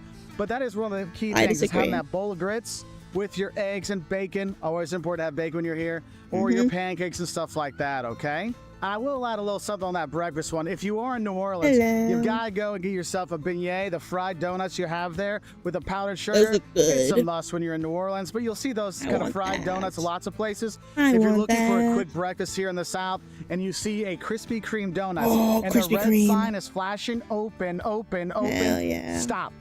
Get a dozen of their hot donuts. Believe me, you'll thank me later. You might say, well, I want to try some of these other ones. No. Krispy Kreme original, when they're hot or they're warm, Original's you're gonna love basic. It. So definitely have that when you're looking at your breakfast. Original's basic. Get the lemon-filled powdered donuts. Those are the best. The lemon-filled powdered donuts. Those ones are Mistic approved. Those are the best ones. Those are good too, but try a lemon-filled. Those are good. Those are so good. So you finish your breakfast. Well, now we're out and about. We're exploring. We might want a snack. And my quintessential snack of the South are hot boiled peanuts. Oh, man. This is something. The first time I came down here, I went with Jocelyn. She was living here. Not I went to the Southern. Piggly Wiggly, the grocery store by her house. And I went in and they handed me this styrofoam cup full of wet peanuts. And they're hot. I'm like, what is this? They're like, oh, it's boiled peanuts. I'm like, oh, okay, what do I do? I'm like, oh, eat them. So I just pop in my mouth, shoot up, and swallow them. Like, that was kind of tough. And Chaucer goes, what are you doing? I'm like, I don't know what I'm supposed to do. They're hot-boiled peanuts. They're soft. What do I do? Look, hot-boiled peanuts, they take these green peanuts that are in the shell, and they boil them with some spices and stuff.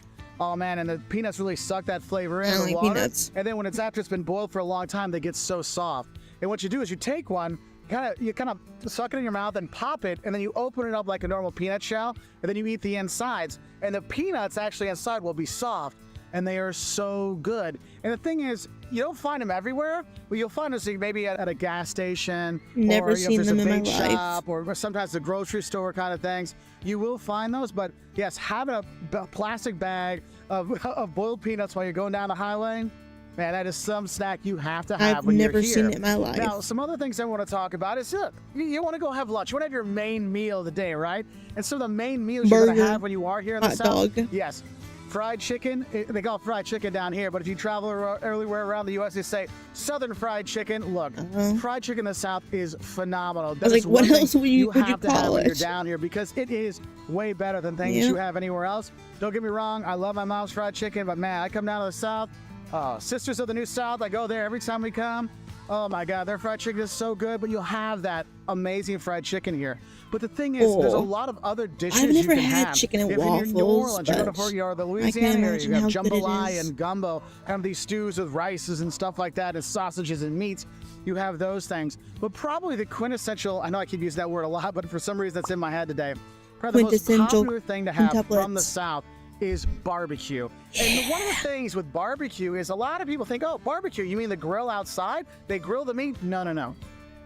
Barbecue is smoked meat, okay? And it could be, brisket, it could be pork, pork, beef, chicken, whatever. They smoke it for hours, like 7-8 hours. They're smoking it there, so the ribs, the meat will fall off the bone. It's so good. The pulled pork, the pork is falling apart, so they shred that up. You have that in a pulled pork sandwich. Or I want that. And you will have that. And it's just an amazing thing to have, because, barbecue places are popular around the U.S. But when you come to the South, it is a different kind of culture. And that's the thing is, the food culture in the South isn't just about food.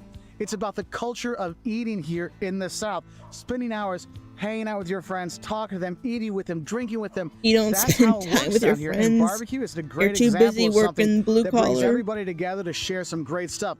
Burnt ends, oh my goodness, it's fantastic. And there's all kinds of other main dishes you can have aside from barbecue. Chicken and dumplings, oh my goodness. You get kind of like the biscuity stuff with the chicken together in this kind of stew kind of thing. Oh, it is so good. Or you can go out and have seafood when you are here, whether it is shrimp or oysters. Shrimp. Oh, if you can go to an I oyster like roast that's in oysters. season, it's phenomenal. If you're looking for a sandwich when you're here, get an oyster po' boy or a shrimp po' boy. Oh my goodness, it's like fried shrimp or fried oysters on top of a sandwich. Oh my God, it is so good in a big like baguette kind of thing. Oh man, you can't pass that up when you're here. And the thing is, you have so much seafood when you are here. Soft-shell crab, shrimp, oysters, fish, flounder, Bacon grouper, is good. all kinds of great fish you can have here in the South. I like shrimp popcorn and shrimp. grits. Hey, bring those grits into dinner time. You're gonna love it. Leave and one of the the things grits I really at like home. to do, you have something special here Keep in them at the Savannah, store. the Low Actually, Country. don't buy They have a them. low country boil, which is shrimp and sausage and potatoes and corn, all cooked together with spices. You dump it out on the table. You eat from there. Louisiana, you have a crawfish boil or a crayfish boil, however you want to say it. You have that. There's so many great meals you can have here that it's hard for me to list them all, because you will do fine, whether it's ribs, or it's barbecue or whatever. There's really great main dishes when you are here. And the thing is, you might want to say, well, okay, the main dishes are great, but what about what comes on the side? Because those are the things that really Mac and really shine cheese, in the South. potatoes, well, some of the really big gravy. ones, mac and cheese, homemade macaroni and cheese. Oh my God, you can't pass that up if you get a Potatoes. chance to have that. Yes, you have your mashed potatoes and Pudding. gravy kind of stuff, but red beans and rice is Beans. another great side. If you're looking for some vegetables, collard greens. It's like a leafy vegetable, and they'll saute with a little bit of bacon. Oh my God, it's to die for. Coleslaw, shredded cabbage, and it'll either be like in a vinegar sauce or a mayonnaise sauce. These kind of things. Yes, mac and cheese is so good. I have a personal, this might be a bit of a weird mixture, but macaroni and cheese with fried apples. Eat it together. Combine it. It's good. At least in my opinion, that the sweetness of the fried apples and the savory cheesiness of the mac and cheese, so good. And another thing is putting barbecue sauce on mac and cheese. Super good. Super good. Honestly, anything you eat, it's better with barbecue sauce. Any southern thing, whether it's bagels or mac and cheese, put barbecue on it at least once. Barbecue on pizza, barbecue on garlic bread, barbecue on toast. Everything, put barbecue on it. Also super good. The ones my kids love the most for the sides that are out there, you bring your biscuits back, right? You got your biscuit on the side, you have that. Or Biscuit you'll have and cornbread, which is, it's a bread made out of corn. You just pick a little bit off, eat that while you tastes go. awful. A very popular dish they kind of put on the side when you go there. Cornbread's for old people. You can eat these things all day long, but it's for we old can't people. stop just with our corn and our cornbread and our biscuits. Grits and cornbread is just old people food because their dentures can eat it. It's just old people food, and it tastes bland or awful. Sides you want to try when you are here. Now, if the cornbread and biscuits aren't enough to you, there's another kind of a bready kind of thing you can have when you're here as a side, and they're called hush puppies. Basically, what you're doing is you're taking that kind of cornmeal, cornbread kind of stuff. You're not baking it. What you're doing is you're coating it, and then you're frying it up. You serve that a lot of times with fish and fish dishes. Oh, it is just awesome down here. And you really should know. Like, people talk about the holy trinity of cooking and stuff like that. For me, the holy trinity of cooking in the South, mayonnaise, either Duke's or Blue Plate, not Hellman's, okay? Whatever's cheap. 2, bacon, and 3, it's fried, okay? You do have that. Now, what are some other things you want to have when you're here? If you're looking at desserts, because my God, cobbler and pie here in the South is a fantastic dessert option. But the thing is, if you have banana pie pudding, or cobbler and there's fruit in it, you can also double that as a side, and then you can have like peach cobbler for a side with your fried chicken, and then have a piece of key lime pie for dessert. Oh, that key is how it lime. works here, okay? Yes, but if you're looking for traditional desserts, like I said, pies and cobblers banana are very pudding. popular things here. Banana Obviously, a pudding. peach cobbler, which is basically like the crust kind of Apple runs pie. through the glob of stuff where the pie is sweet, encased. The pies marshmallow, are popular here. marshmallow. Key lime pie, it's lime pie, which is really nice. Mississippi mud pie, if you like kind of like a crumbly, sweet potato, chocolatey, gooey pie, that's another stuff. good one here. But the thing is any kind of fruit pies, whether it's pie. apples or cherries or whatever, you will have a lot of homemade pies and cakes when you're here. So do experiment with some of those. Have that dessert, because even though you'll be so full, the desserts just kind of top things off. If you're looking for kind of like a snacky dessert thing, you have moon pies, which are really popular, which is like a marshmallow filling in the middle, they're good. 2 graham crackers, and then it's covered in chocolate. That's one of the ones my kids always get when we come down here. We'll pick them up at the gas station or at the pumpkin pie, pumpkin pie, pumpkin pie, apple pie, chocolate pie, key lime pie. So good, so tasty. Pumpkin pie obviously is my favorite. It's my character design. Pumpkin pie with whipped cream. Store just so the kids have some, and it's a nice snack Moon for the kids pies are and for the good, adults as well. but And there are other kind of desserts you mid. might have. They're not. Banana pudding's very popular. Oh, yeah. But I think probably the most important one to have is pecan pie. Ugh. When you come here to the South, you'll see I don't like pecans all nuts. over the place. These nuts, dude, you're gonna eat them a lot, and it might be made into a praline, which is like the nuts and sugar all mixed together, kind of snack candy. But having a piece of pecan pie, which is pecans on top and then the gooey goodness and the pie shell on the bottom, that is the piece of pie you really should have when you come to the South. And it is phenomenal, okay? And we're gonna finish off with the starters, actually. And if you're looking at things you might want to start with or snack on when you do come here, yes, there are a lot of bread rolls, fried things Texas you want to have. bread But rolls. probably the best fried one, fried green tomatoes. Green tomatoes are young tomatoes, so they're firm, and they coat them in a batter and fry them. Oh, it's a must. Or you might have fried okra, that kind of slimy vegetable. They slice up and fry it. That's also really good. Other starters you might have chicken wings. We all love those around the U.S. That's also very popular. If you're on the coast, you might have buffalo shrimp, like fried shrimp or something like that to start off with. Maybe some deviled crab or deviled eggs, which is boiled eggs. Then you take the middle, grind it up with mayonnaise, of course, and some other stuff. I don't like the in there middle. and you eat that. Oh, it is just amazing. Another fried starter my son really likes, my oldest one, fried pickles. Little pickle slices. They fry them up. You eat them like that. Oh, you can't pass that up. And of course, you always have your biscuits, or the cornbread might actually come as a starter instead of an appetizer. And the thing is, I'm only giving you a few suggestions of some of the food you can have here in the South. I'm so There's hungry. tons of regional differences. So if you're going to North Carolina, South Carolina, Alabama, Georgia, Louisiana, wherever you're Texas, wherever you're going, they're going to have different stuff they focus on. And so make sure you ask when you go there. Yes, in New Orleans, jambalaya and gumbo and beignets. Here in Savannah, a low country boil and barbecue, you have that. And so you have these regional differences, and make sure you kind of exploit those when you go there to see those things. And sometimes it's just the sauces that are different. If you're looking at barbecue, if you get North Carolina barbecue sauce, it's like a vinegar-based one. South Carolina, it's mustard-based. Here in Georgia, it's very sweet. And you have these regional differences that you really should take advantage of when you travel in the South, because there's so much to see, so much beauty and so many wonderful people, but also so much wonderful food to have. So remember your manners. You come here to eat all the food. Don't start eating until everyone sits down. I definitely eat on my own, so I don't care about that rule. But I want to eat so bad now. I want a hot dog real bad. But YouTube, make sure to like, comment, subscribe if you haven't already. And until next time, bye-bye. What? I want to eat. I want to go eat. I mean, I've got 7 videos now. That's definitely plenty. I want to have pork.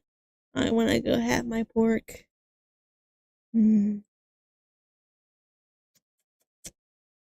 Okay. I think for now, I'm gonna end it here. I'm gonna eat. I might edit or draw or something, and then I'll come back eventually. Probably. Maybe. I don't know. Don't quote me on that. If I show up, I show up. But, yeah. Hopefully I'll be back soon. I'm gonna go eat like a true American. Probably a hot dog and some ham. Yeah. So, until next time. Bye. Bye.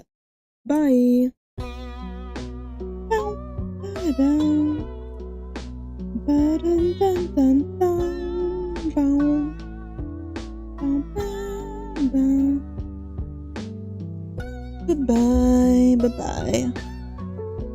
I'm so hungry. My stomach is growling.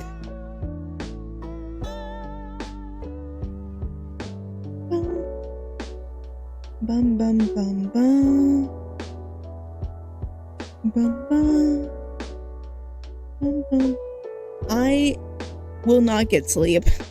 I am 30-something hours awake, and I am not tired. I want to be productive and do stuff. So, no sleep till 24 hours from now.